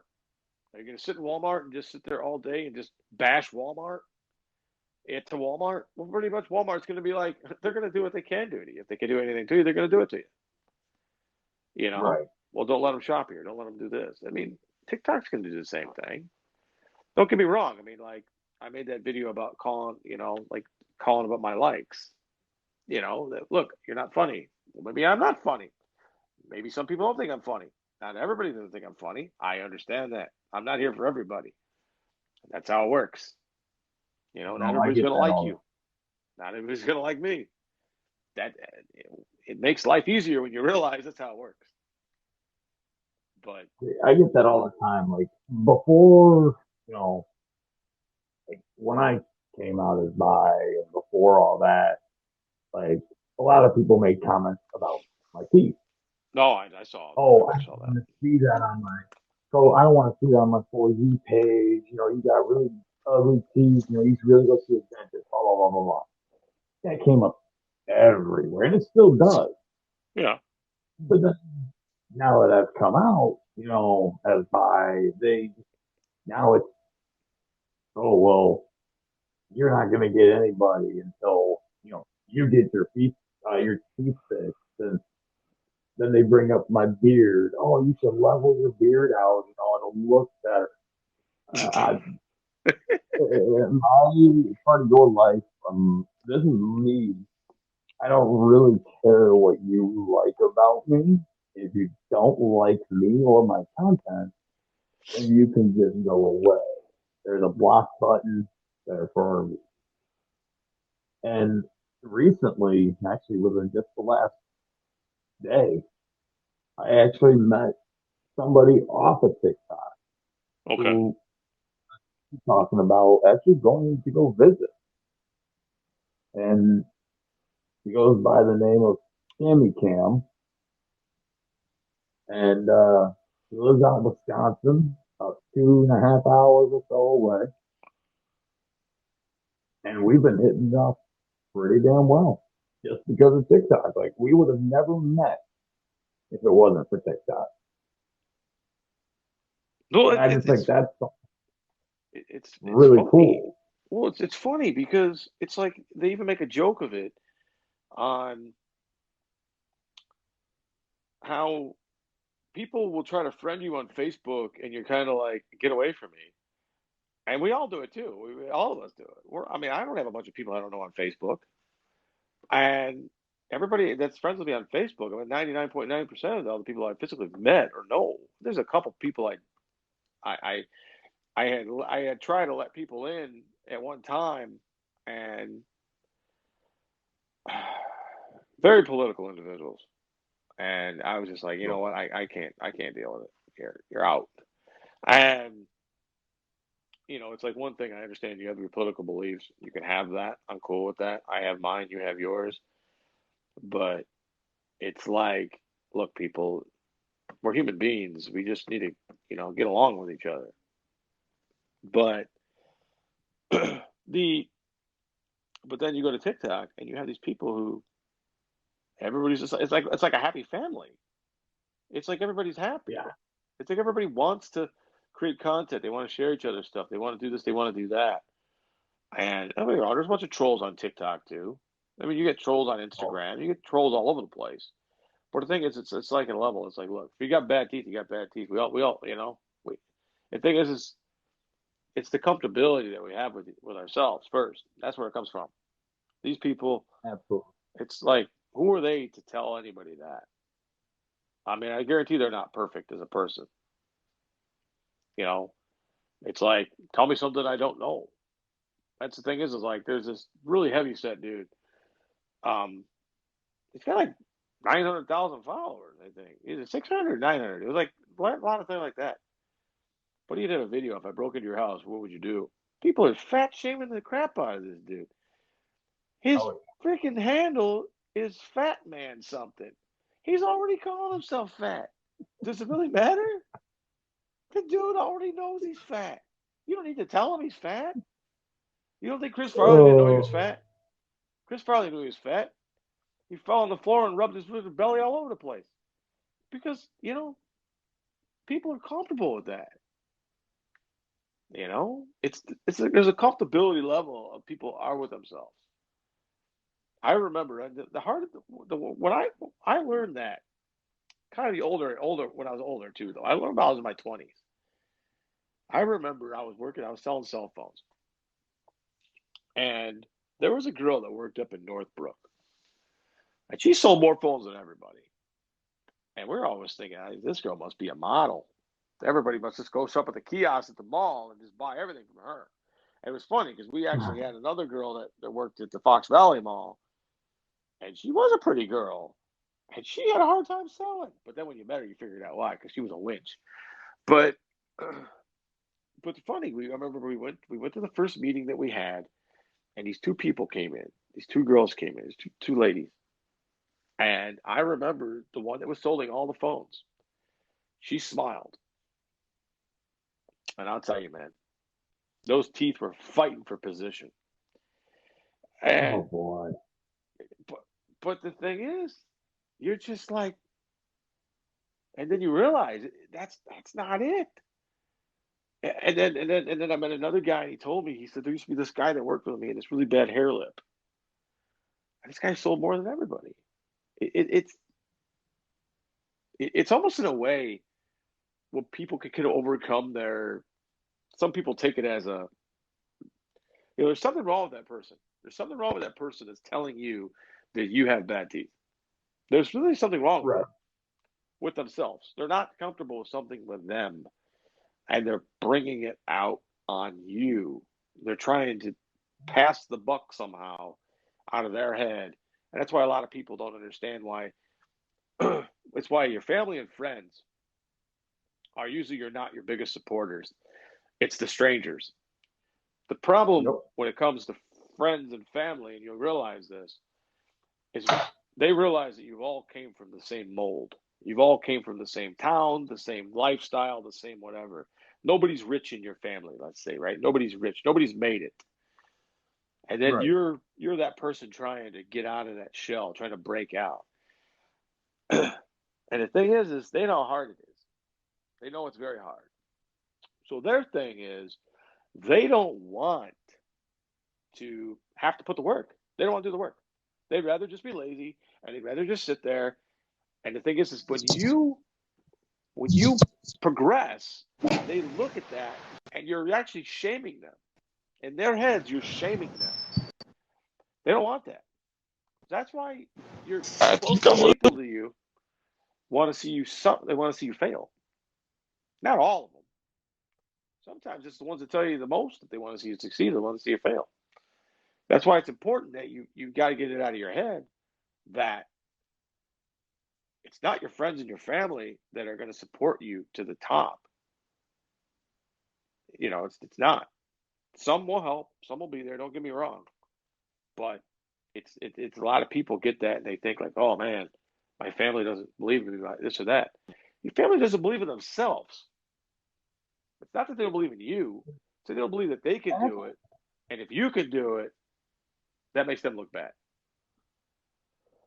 And actually, I completely agree with you on that because you know what? My knowing that I've got the amount of followers that I do on TikTok, you know, I've since I've been on TikTok, I've been on TikTok since, like I said, since 2017. My family have always hated the fact that I've been a part of TikTok. And the thing is they always told me that, oh, well, you're not really going to be able to do much on there. You're not going to make it on that. It may not be the app for you. And they even said the same thing with YouTube. They said, oh, well, you couldn't do it with YouTube. How are you going to do it with this? And I'm like, and I sat there and I'm like, you know what? I'm like, within a week of downloading this app, I gained 1,000 followers. 1,000 people have watched my video. Hmm. I'm actually going to try and see what I can do with this, and try to prove them wrong. And now that I'm at, 20 plus thousand, now they're still kind of, oh, well, you're not making any money off of it. You're not getting anything from it, blah, blah, blah. No, I'm not making much off of it. I'm making little bit here and there, like $1 or so a So day, you which are in is the creator account, whatever. right? You are in the creator Yeah. part. Yeah. As soon as that Oh, came okay, out, I made okay. sure. Well, no, I understand. Yeah, Um, and the thing is, I mean, I look at it this way. I mean, to be honest with you, I don't think you're not making money off it because I don't think you're really trying to make money off it, which is fine. It's fine because I think that, right. like I said, I mean, if you let it organically grow and you allow your fans ask you for what they want, and you're going to give them for what they want, and then you're going to, like I said, it grows differently like that. It's when you try to push it, like me, my other particular one, I'm like, I'm going to make T-shirts, I'm going to do this, I'm going to do that, I'm going to start pushing this stuff out there right now, and I mean, it can work. Don't get me wrong, but it's kind of best to kind of set yourself goals and be like, okay, when I hit 10,000, I'll do this. When I hit 20,000, I'll do this. When I hit 30,000, I'll do this. Even if your fans aren't reaching out and telling you back, but if you know what your fans want or something, you got to realize what would you want, and then you figure, oh, I think that's cool. They'll probably think that's cool too. Let's put that out there, and that's why I talked with you the other day about the stuff that you could do for your fan base, and I think they'd be excited about it. I really do. You know, I Yeah. mean, I know what my fan base And, would want. Now, I don't know what my fan base under my yeah. other, I mean, under my secret identity one, I know what they would want, but underneath the like mine, I mean, honestly, I mean, I can see T-shirts and stuff coming out. I mean, I like to do, you know, start writing some jokes and stand up and that kind of stuff. More of that realm. But right now, I'm just getting comfortable. I'm getting comfortable with making videos on my own, doing that stuff, get in front of the camera, playing little skits out and stuff like that. Now, kind of getting my creative flow. It's just practice. To me, it's all practice. Because I mean, I know where I want to be, what I want to do, and I'm not even near that yet. But I'm getting there every day. Like today, I just did a Right. handful of TikToks that, like, I'm trying to. If you realize now, you're starting to see, I'm trying to do more of my original content, more stuff that involves me. I don't want to just sit there and lip sync all this stuff all day. I like doing the lip sync ones, certain ones I like doing them, but I want to start putting more of my original stuff out there. It's like that one I posted today. You saw with the tire, Yeah. based on a true story. I mean, that really happened. I mean, if this tire came off a mountain, no, but no. I mean, if you see Somebody the was living last, off a mountain. you saw the car hit the tire. Oh yeah. That was my dash cam that filmed that tire hit. That was my car that hit that tire. Oh my god. That was right in front of the Dairy Queen at Morris. Really? Yeah, it was 2017. I was driving. I remember I think I actually had stopped at Walmart. I got an oil change. I bought a bag of pistachios, wonderful pistachio things, right? The shellless ones, so I can actually eat them. And I'm cruising, just popping the pistachios, just driving through Morris, going home. And and one thing, it's so funny because when you watch it on the video, you're like, well, Sean, why didn't you see that tire coming at you? You don't. And I learned that in the motorcycle class, how you don't see it because we see a triangle. We don't see left and right like that. Our peripheral is straight ahead. It's like a three cones. We see three cone in front of us. So by the time I saw that, I didn't even have time to even talk. I mean, if you actually hear my actual video is on my YouTube channel from when I posted it after it happened. And because you'll see when I turn the car and I park my car, you'll see straight across the street, you'll see the car where the wheel came off. And it was a Right. girl she was heading northbound on 47, and she was turning into the parking lot of the parking lot right before Dairy Queen. And when she turned in, the tire just came off the car. And it just rolled. And you see it just rolls right. like, and I slowed down to probably about 35 miles an hour when I hit that thing. Just boom. I was probably doing like 43. And I was like, boom, I hit that. And I had that video. And the other day I saw that one where the guy's dropping the tire off the mountain like that and going down. I'm like, oh, wouldn't that be funny to make it look like it came down hit my car? I'll use my other video. But then I figured, well, like I didn't want to just put something out there like that, and then let's just say that thing went totally viral. I'm like, I don't want that video going viral without me in it because I'm trying to push myself off in the comedy world, right? So I figured I need to put me in it somehow. Well, I mean, I was the one driving the car, but it's not funny when you kind of do it the one way. I mean, it's funny, but it's not funny. So Right. I went out and kind of screamed like a girl in the car. I did all these other takes and stuff like that. Like, oh, what the fuck? I look like an idiot in my car in front of my house. And I come back in and I thought, I'm like, man, what if I'm just doing something? And my wife was like, well, why don't you butter some bread? so, so you don't do it in the car, right? So she got the butter, the knife, and stuff out there. So Well, I'm I've sitting, seen that for it. I I'm thought sitting there in my car, buttering the bread, and I'm thinking to myself, I'm like, well, you gotta get your phone out, put your phone over the top of that thing. I want to see the butter on the bread. You gotta see it. And then, and then like, so I'm leaning forward, my eyes all wide open. You know, and it's just funny when you sit there and you think about making TikToks. What these people do. I literally made one tonight where I set it up in front of the door. I mean, I'll probably post it tomorrow, but it's just like the whole thing of like you see that one's going around. Don't just think one day I might just, and then they start playing that music. Have you seen that yeah. one yet? Right. So I did that one. So this day I might just leave. So I shut the door. I just walked out of the house, and you're expecting it's over, right? I'm just but then you see me come back in with the gallon of milk. The dad always leaves and never comes back to go get the milk. I come back with the milk. Oh my god. Yeah, it's like the neighbors are probably like, what the hell is that guy doing? He's standing on the front porch with a gallon of milk. Now he's going back in the house. You know, the one I did where I was playing the guitar, I was out in the yard. My wife's filming me. Oh, and there's this one I'm I gonna don't post. have that. The what? I don't have that kind of confidence to go outside like that and just post a video of me doing shit. Oh man, I'll do anything. I'll go. I'll do anything.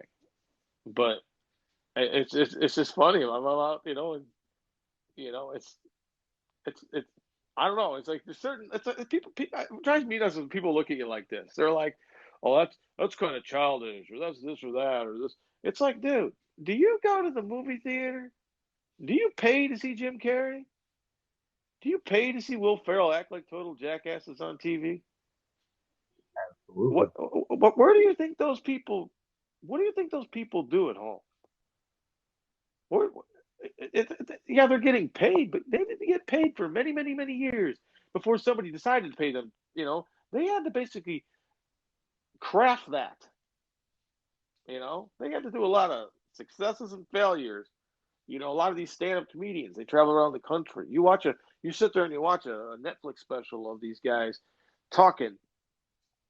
I'm sorry, but these guys are like, you know, they probably told thousands and thousands of jokes throughout the United States and bombed lots and lots of nights.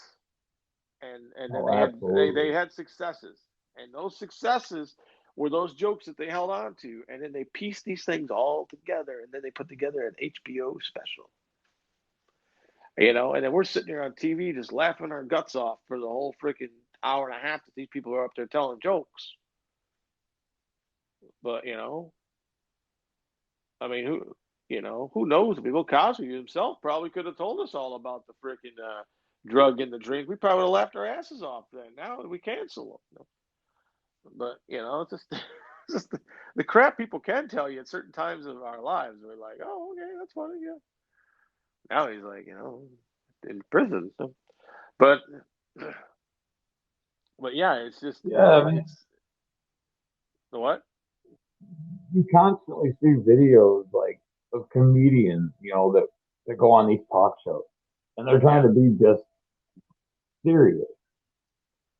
Like I just seen one the other day of Jim Carrey, and he said he was walking around with his family one day, just minding his own business, walking around the store, and some some girl pointed him out and said, "Mommy, I can't remember who she said it was, what movie it was from, like what character." And Probably the then she penguin said, one. "The mom says, no, that's the Grinch." Oh, the And Grinch. in the video, you see him go like he gives like that creepy Grinch smile, and he puts out a scene from it.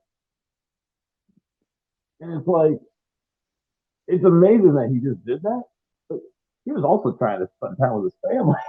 Like, but I just thought that was just something cool. I'm like, he's sitting there talking about it. And he's like, no, I was just spending time with my family, and all of a sudden, these people walked up to me and blah blah blah blah blah. I'm like, dude, I don't think I could just be that outgoing person like that. Like, I mean, I'm outgoing. Don't get me wrong. I Yeah. can do random out of nowhere, but to see that and to hear about that kind of stuff, it's just cool and it's Well, interesting. Like it yeah. No, I mean it's interesting when you hear these people when they bump into. It's kind of funny because Will Ferrell actually was the grand marshal, I think, of the something. It was the NASCAR thing. I think when NASCAR first came, I think it was the very first race that we had here in Chicagoland Speedway. And Will yeah, Ferrell was actually here. I remember him being, people talking about it. But when they met this guy, they were like, "Yeah, he's just a regular guy. Yeah, he's not funny." Like, people are like, because they expect some of these people to show up and to just tell jokes. See, I'd be the opposite guy. I'd be the guy that like, I mean, you worked with me. You heard me on the phone. I was just doing my thing. But that's how I am. I'm like that in real life, and I'd be like that on the thing. I'm no different. I wouldn't be. If you saw me acting like Jim Carrey on screen, I'd be Jim Carrey off screen. I'm not like you know like that. And I mean, I can see what you're saying. It's like when you're out with your family and you expect the privacy and stuff like that. But I think when it comes down to kids, it's kind of like I ride a motorcycle, right? So what I think like when I put all that gear on and I go out and I ride my bike, um, I know kids see that. Younger kids, when they see you, they're always waving to you like you're some super person or something. Like they're always. I mean, that was the other day. I pull over in Manuka to check my GPS thing, and there's a kid going into the laundromat. This kid's standing out in front of the laundromat, just waiting for me to look over at him. He's just waiting. And I look over there, and he's just waving. He's waving to me. I'm like waving back, and he just made his day, man. Wave to that kid. It's like the kids see younger kids when they see guys like that's what they don't look at those Harleys and the guys all like gruffed up and on their Harley. Those kids don't they see the race bikes, they see the guys out there in the leather suits and the cool helmets and the gloves and all that stuff on. It's like you almost look like Spider-Man to them. I mean little kids see that when they like seeing the race Yeah, bikes go down the road.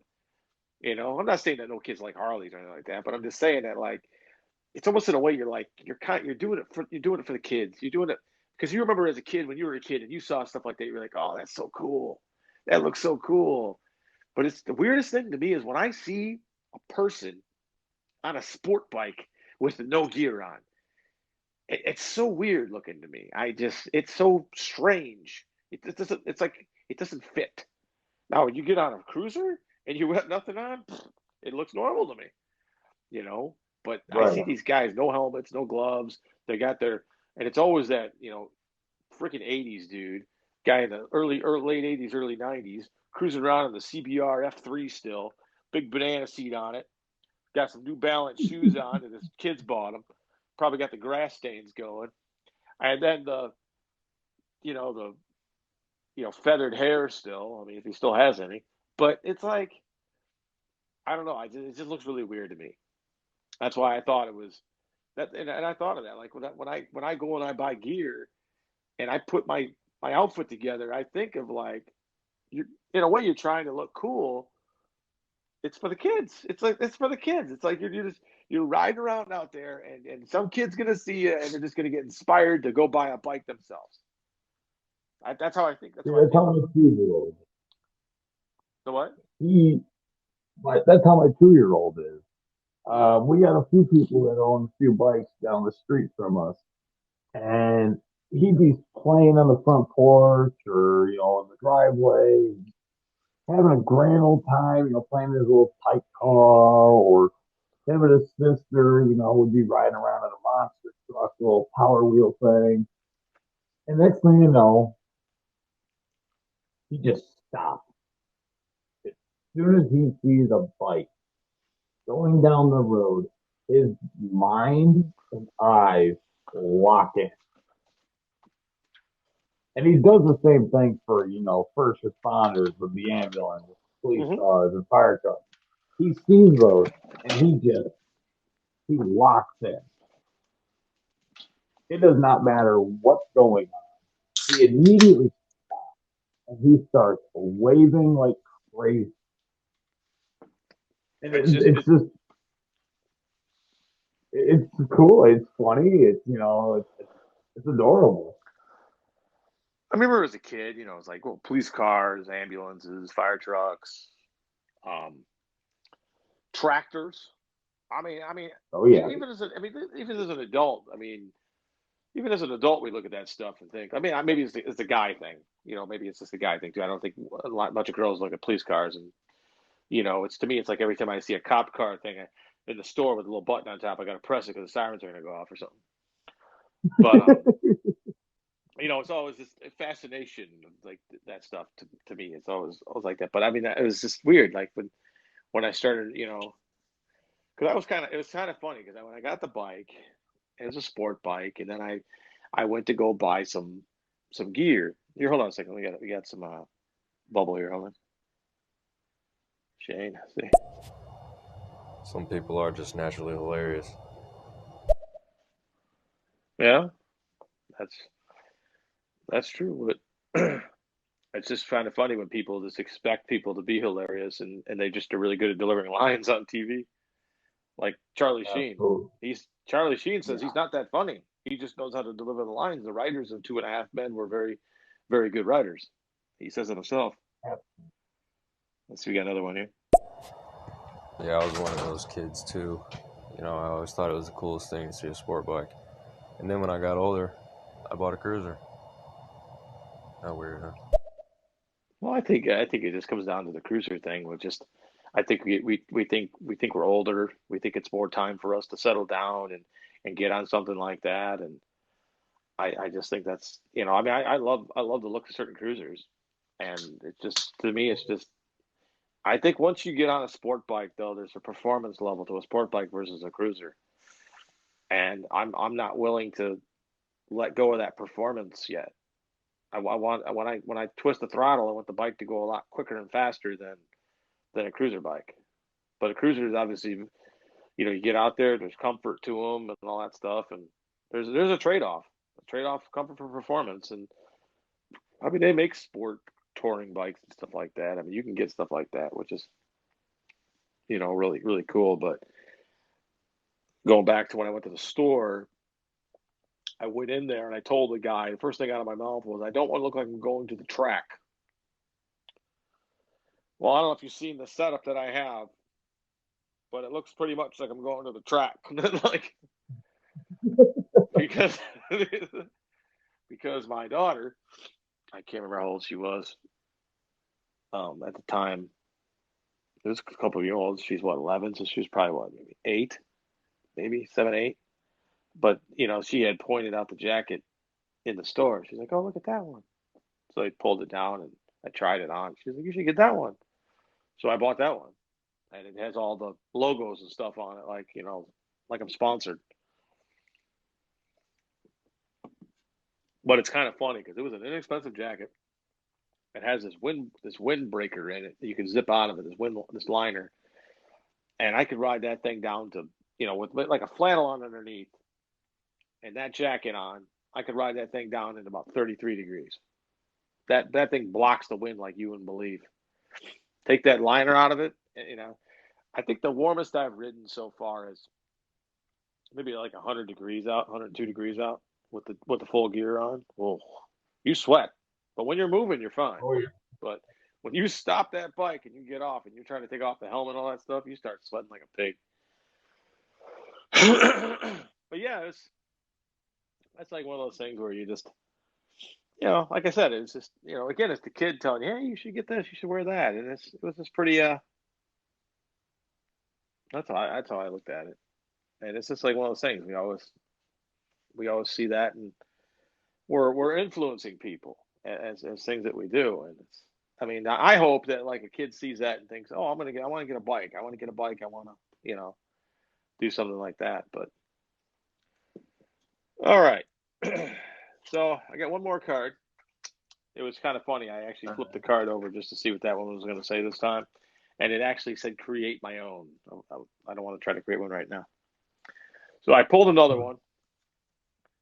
This All one right. here is going to ask you, have you ever bought anything off eBay? No, actually, I've come close, but I've Come never bought close. anything off of eBay. I actually bought something off of Top Hatters. You ever sold anything on eBay? No, actually. I got a story of that. So All right, let's I hear this. We gotta. never sold anything on eBay. Let's just say it ends with the state police. No. So, so at the time, the Matchbox had made these cars, and they were the Dare cars. And the Plainfield, Illinois Police Department had a Firebird, I think it was, or Trans Am Firebird, and that was their Dare car, and they had a copy of a Matchbox car, and up here you couldn't find them anywhere. You couldn't. I mean, I saw them, and you always saw the other ones, but to get the Plainfield one, you couldn't find it. You couldn't find it. So I went down to Texas for a trip, and I went to the Walmart or something there, and they had like 4 or 5 of them in the toy department. I'm like, oh, okay. So I bought them all. So I bought them back here, and then I figured I just had them, had them, had them. I was like, oh, and then eBay came along. I'm like, oh, I'm going to sell them. So I put one on eBay, and I think it went for like $1.50 or something like that. I don't know. I was brand new to eBay. I know what I was doing, but obviously it got bidded on and it came down to $1.50. And it was really funny because well, it wasn't funny to the other people. It was funny to me. But so I had my email. Remember, I was new to a computer, everything like that. I just got a computer that year. I had everything set up. I had an Earthlink account, and I had my Earthlink account to where it would pop mail. Okay, so the mail would basically go to my Earthlink server, and it would send it to my email application, which would be like Outlook Express or something like that on your computer. But it would wipe clean. It would wipe clean the the thing on the server. So like when you got the email to your email thing, then my computer messed up and it crashed. So after this thing was sold, I get the email from the guy who bought it, and this is before like you could go to eBay and like everything was kind of handled on their site. It was a little bit different. Like they didn't store on their site. Like the communication wasn't there. It was through the email, and the email would come to you, and then you had it. Well, my computer crashed, so I had no email. So I didn't have a way of getting anything. So I'm sitting here thinking, oh, great. I'm just sitting there, and I think I mean, I went back to eBay. I looked around and tried to find information. I could not find this guy's information to get him the stupid thing. So a couple weeks go by. I'm waiting to get an email because I got my computer back up and running like that. I figured the guy would email me back and I would have something. Nothing, never communicated back to me. And I'm sitting there. I was in the mall. I was in the Joliet Mall selling cell phones. My buddy is a Okay. state trooper, or my sister's ex-boyfriend was a state trooper. He had come up to me in the mall, and he goes, "Hey, Sean, that guy wants that car." I'm like, "How the hell do you know this?" I'm thinking in my head, like, "Where is this coming from?" I said, "What car?" He goes, "The Matchbox car, the Dare car." I'm like, "How?" And he's just like, "Well, he's one of my superiors." So it's one of his bosses who bought this car, and he wanted it for me and all this stuff. And I told my buddy what happened. And he's like, "Oh, okay." He's like, "Well, yeah, here's just." I said, "Dude, do me a favor." I said, "Give me the guy's information so I can mail it to him." So he gives me the information. I take it home. I remember I boxed up the car already. I it was like a couple days or something like that. It was like a day or two went by. I remember I brought it to work. I was gonna go from work, gonna go over here to go drop it off to have it delivered. And I'm standing there in the mall, and all of a sudden I'm talking to one of the security guards in the mall. The guy he was like a prison. He worked for the Illinois Department of Corrections, but he also worked for the security mall security. And he's standing Okay. there. He was like real smart dude too. I mean, he was real tough. It was funny. And talking to him, and his back is to this guy comes walking in the mall, and the security guard's back is to that door. The guy comes up, he's wearing like this blue windbreaker thing like that. And I was just kind of standing there, kind of rude, just kind of standing there like, oh, this guy needs help, this guy needs help. And then right when he the other guy turns around, the security guy turns around and goes, "Oh, I'm sorry." I was like, "Oh, it's okay, it's okay." And then the guy takes his coat, slides it off to the right hand side, and he exposes his badge and gun. And I'm like, the fuck? I'm standing there in my shirt and tie, like, yeah, I help you. He's like, Sean Nance. I'm like, yeah. He's like, you know who I am? No. It's a car. It's about the car. He's like, and it's so funny. The security guard's about to walk away, and then he stops and he stands there, and he's just like, oh shit, something's gonna go down here. And then so he's sitting here like he's like, this is in the fucking car. He's like, and then he's going back and forth. And I'm like, dude, I was like, I got the car. It's in the car. It's in the box. I can go get it. He's like, no, I want you to mail it to that address because he was giving it to his nephew or something. So it wasn't going to go to him. It was going to his nephew. And but what happened was because I remember what happened now because when I asked my buddy to get the information to me, he obviously didn't have the information on him. So it took him a couple of days to get the information from the guy and then back to me to give me the information. So a good 3, 4, 5 days went by between the time that he had told me that he had talked to me and all that stuff. But then now it's in his head that I'm waiting even longer. type thing. And I wasn't. I did it the exact timeline that it was given. But he's like, and literally, he's like, just get in the car. Next time I see you, I'll take you out of handcuffs and wire fraud. He starts yelling at me. And the security guard and went up to him and asked him to leave the mall. And he's just like, who the hell are you, flashlight cop?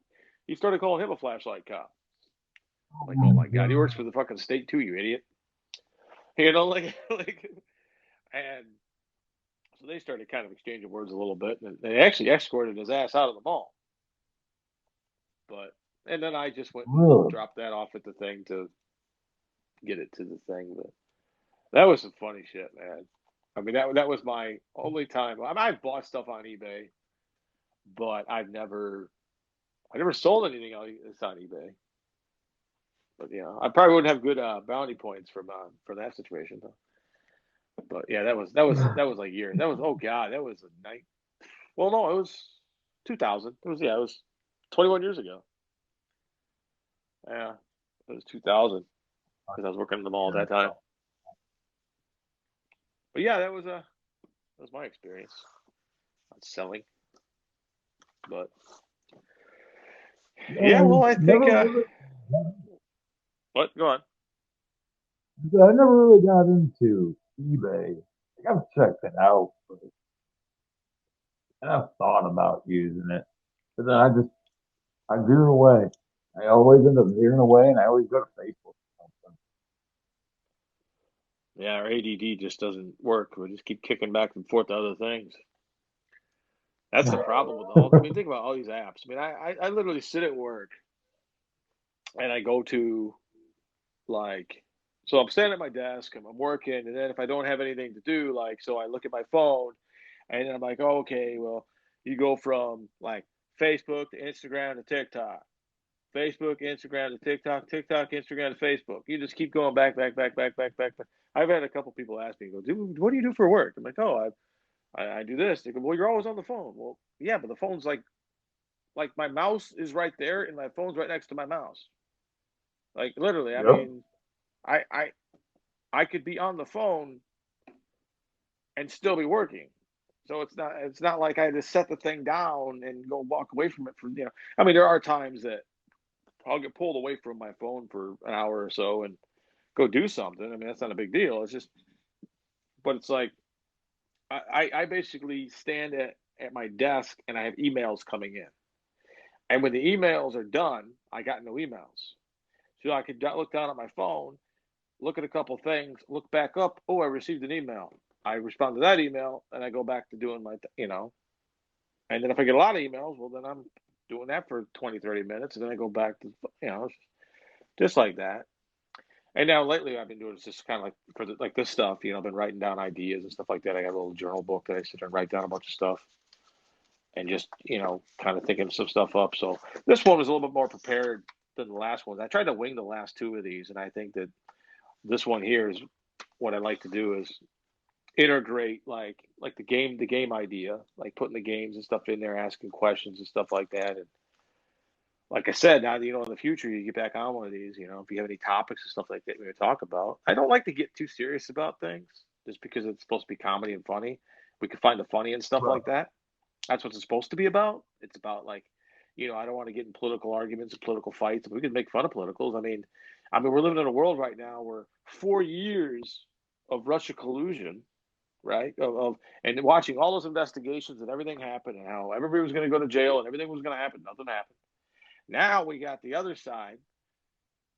It's totally sold on the fact that Jim Carrey and James Woods are playing Joe Biden in skin masks. So I don't know. I mean, literally, we think Jim Carrey and James Woods. So, like I said, okay, out of those two guys, which guys can't run upstairs? Right. Joe tripped. Oh, he tripped hard. Yeah. Now Jim Carrey knows how to fall. So, but yeah, I mean, think about it. I mean, this is what we're dealing with right now. You got this total side. And I'm not saying. You know what? If it was all true, that would be just unbelievable too. It would make more craziness than Russia collusion, right? I mean, you have I I don't even know where to go with all that stuff, but I'm just saying I just know what's being said now is look, you have two actors that are playing the president of the United States on a national stage, and we're CGIing everybody. Apparently, all the A-list celebrities have been arrested. I don't know. I mean, I don't know what this is. All the stuff you Yeah, keep there's hearing. so many different There are so many thrown out crazy there. things being said out there, and I mean, I entertain the idea. I'll sit there and listen to it. I'll sit there and yeah, tell me where's the proof? Where's the sources of this stuff? I mean, It's how do they know absolutely this? hidden. Like I was watching the last time, I think it was well, not the last time, the last few times that Biden has talked. You'll see some shorter lady come walking up to him and saying, "Okay, Peter, who the fuck is Peter?" Oh, there's another actor playing him, I'm like, that is Peter. fucking Biden. Like, that's Joe Biden, not Peter. And I'm pretty sure I his middle name is Peter. So I'm yeah, like, I who don't is know. this Peter? I don't know, man. I don't know what to think. I mean, and then they're like that press conference with like somebody was like using a drill or something like that, or like Yes, I mean, what? I mean, come on. I mean, it's I'm not going to all sound stupid here, screamed at Hollywood. but but but but think about it. I mean, you're the president of the United States administration that's holding some type of important meeting. You're the guys next door are not going to be building something while that's going on. They're going to at least they're probably on lunch Right. break. I'm not saying they're not going to be there because I mean, they could physically be there. A work crew could be there on the other side of a wall doing something in the ceiling or doing something. They could be there. Don't get me wrong. I'm not saying they can't be, but I'm thinking like myself, they wouldn't be doing that while that's going on. You know, Right. I mean, have you ever been to like a Hollywood studio? Like, have you ever been No. inside like a studio? Like, I went to the one down in Dallas. It was outside of Dallas, Okay. Las Colinas movie studio. And when you're walking through the studio, they have all these areas for like the tour to go, right? You're touring through this building, okay? And Right. they'll have things that say like in progress, be quiet. So so they're filming in this room. So they don't want people out there in the hallway, blah blah blah blah blah blah blah blah blah, right? So they're filming in here. So you have a tour of people going through there, and you got a tour guide and signs that say be quiet. I would imagine it's the same thing at the freaking White House. Meeting in progress. Be Yeah, a quiet. little bit more. Stay away from Oh. there. Don't fire off the jackhammer yet, Bob. I mean, I just, I mean, that's the thing. It's like I don't get it. But then you hear all this other stuff. You hear the whole like Jim Carrey's playing them. James Woods next week. James Woods is on vacation. Jim Carrey's stepping in, and then to top it off, let's just say, those two are playing him. Whose side are they on? James Woods is a huge Republican, Yep. and Jim Carrey is on the fence. He's not a big Trump supporter. No, no. So now I'm not saying, I'm just saying that like now you're picking two people that are totally opposite of the spectrum, and they're basically, is everybody acting now? Are they all actors? Is that why the A-list celebrities weren't at the Oscars? They were at the White House, but they're all playing a role, Right. skin mask and all. Like, is Robert De Niro the press secretary?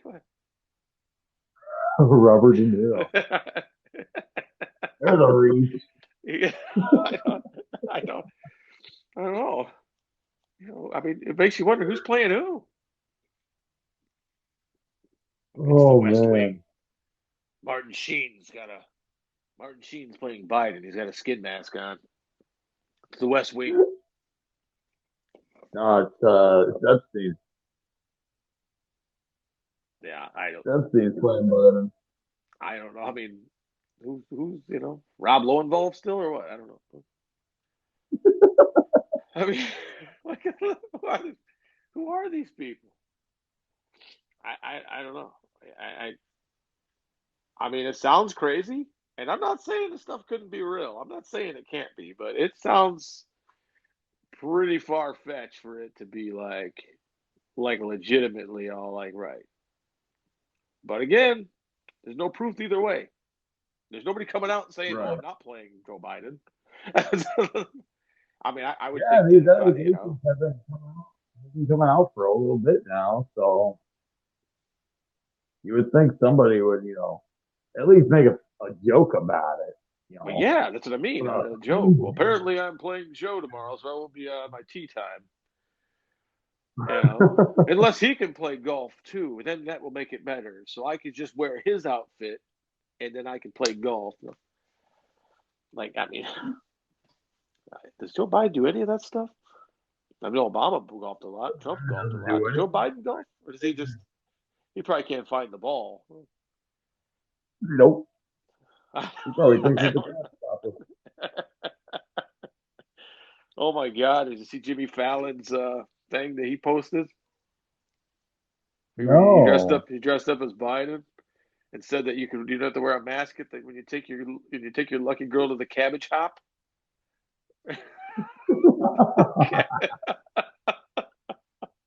That was great. That was good stuff. The cabbage hop. Uh, Oh my God. All right. Well, we're at the 2 hour mark on this thing. This is funny. But yeah, we're almost 2 hours and 20 minutes. But yeah, we're it gonna end is this no thing. more. Wow. But yeah, no, I think it worked pretty well this time. I really do. I think it did a good back and forth. We can add more stuff Yeah. into it and keep it going and stuff like that. But no, I'm satisfied with this. I think it worked out pretty well. Hopefully, the people listening. I know we still have two people listening in, so we had a. Are you listening in? I don't know. I know we had up to at least 4 people. Yeah, and then I knew one yeah, of then we'll them. just. So yeah, no, it was good. I think just like I said, see what we got going for next week and get going. But yeah, I have nobody planned for next week yet though, so we'll find out after today what's going on. Okay. Just get back in the swing of things. I know I had a kind of a month off from the last one, so but this was Yeah, this you was guys. good, man. This was good. So all right, well, I'd like to thank everybody who liked to listen in on tonight, and hopefully next week same time, and we'll see you then. All right, man. All See you right. later. Thanks for having me.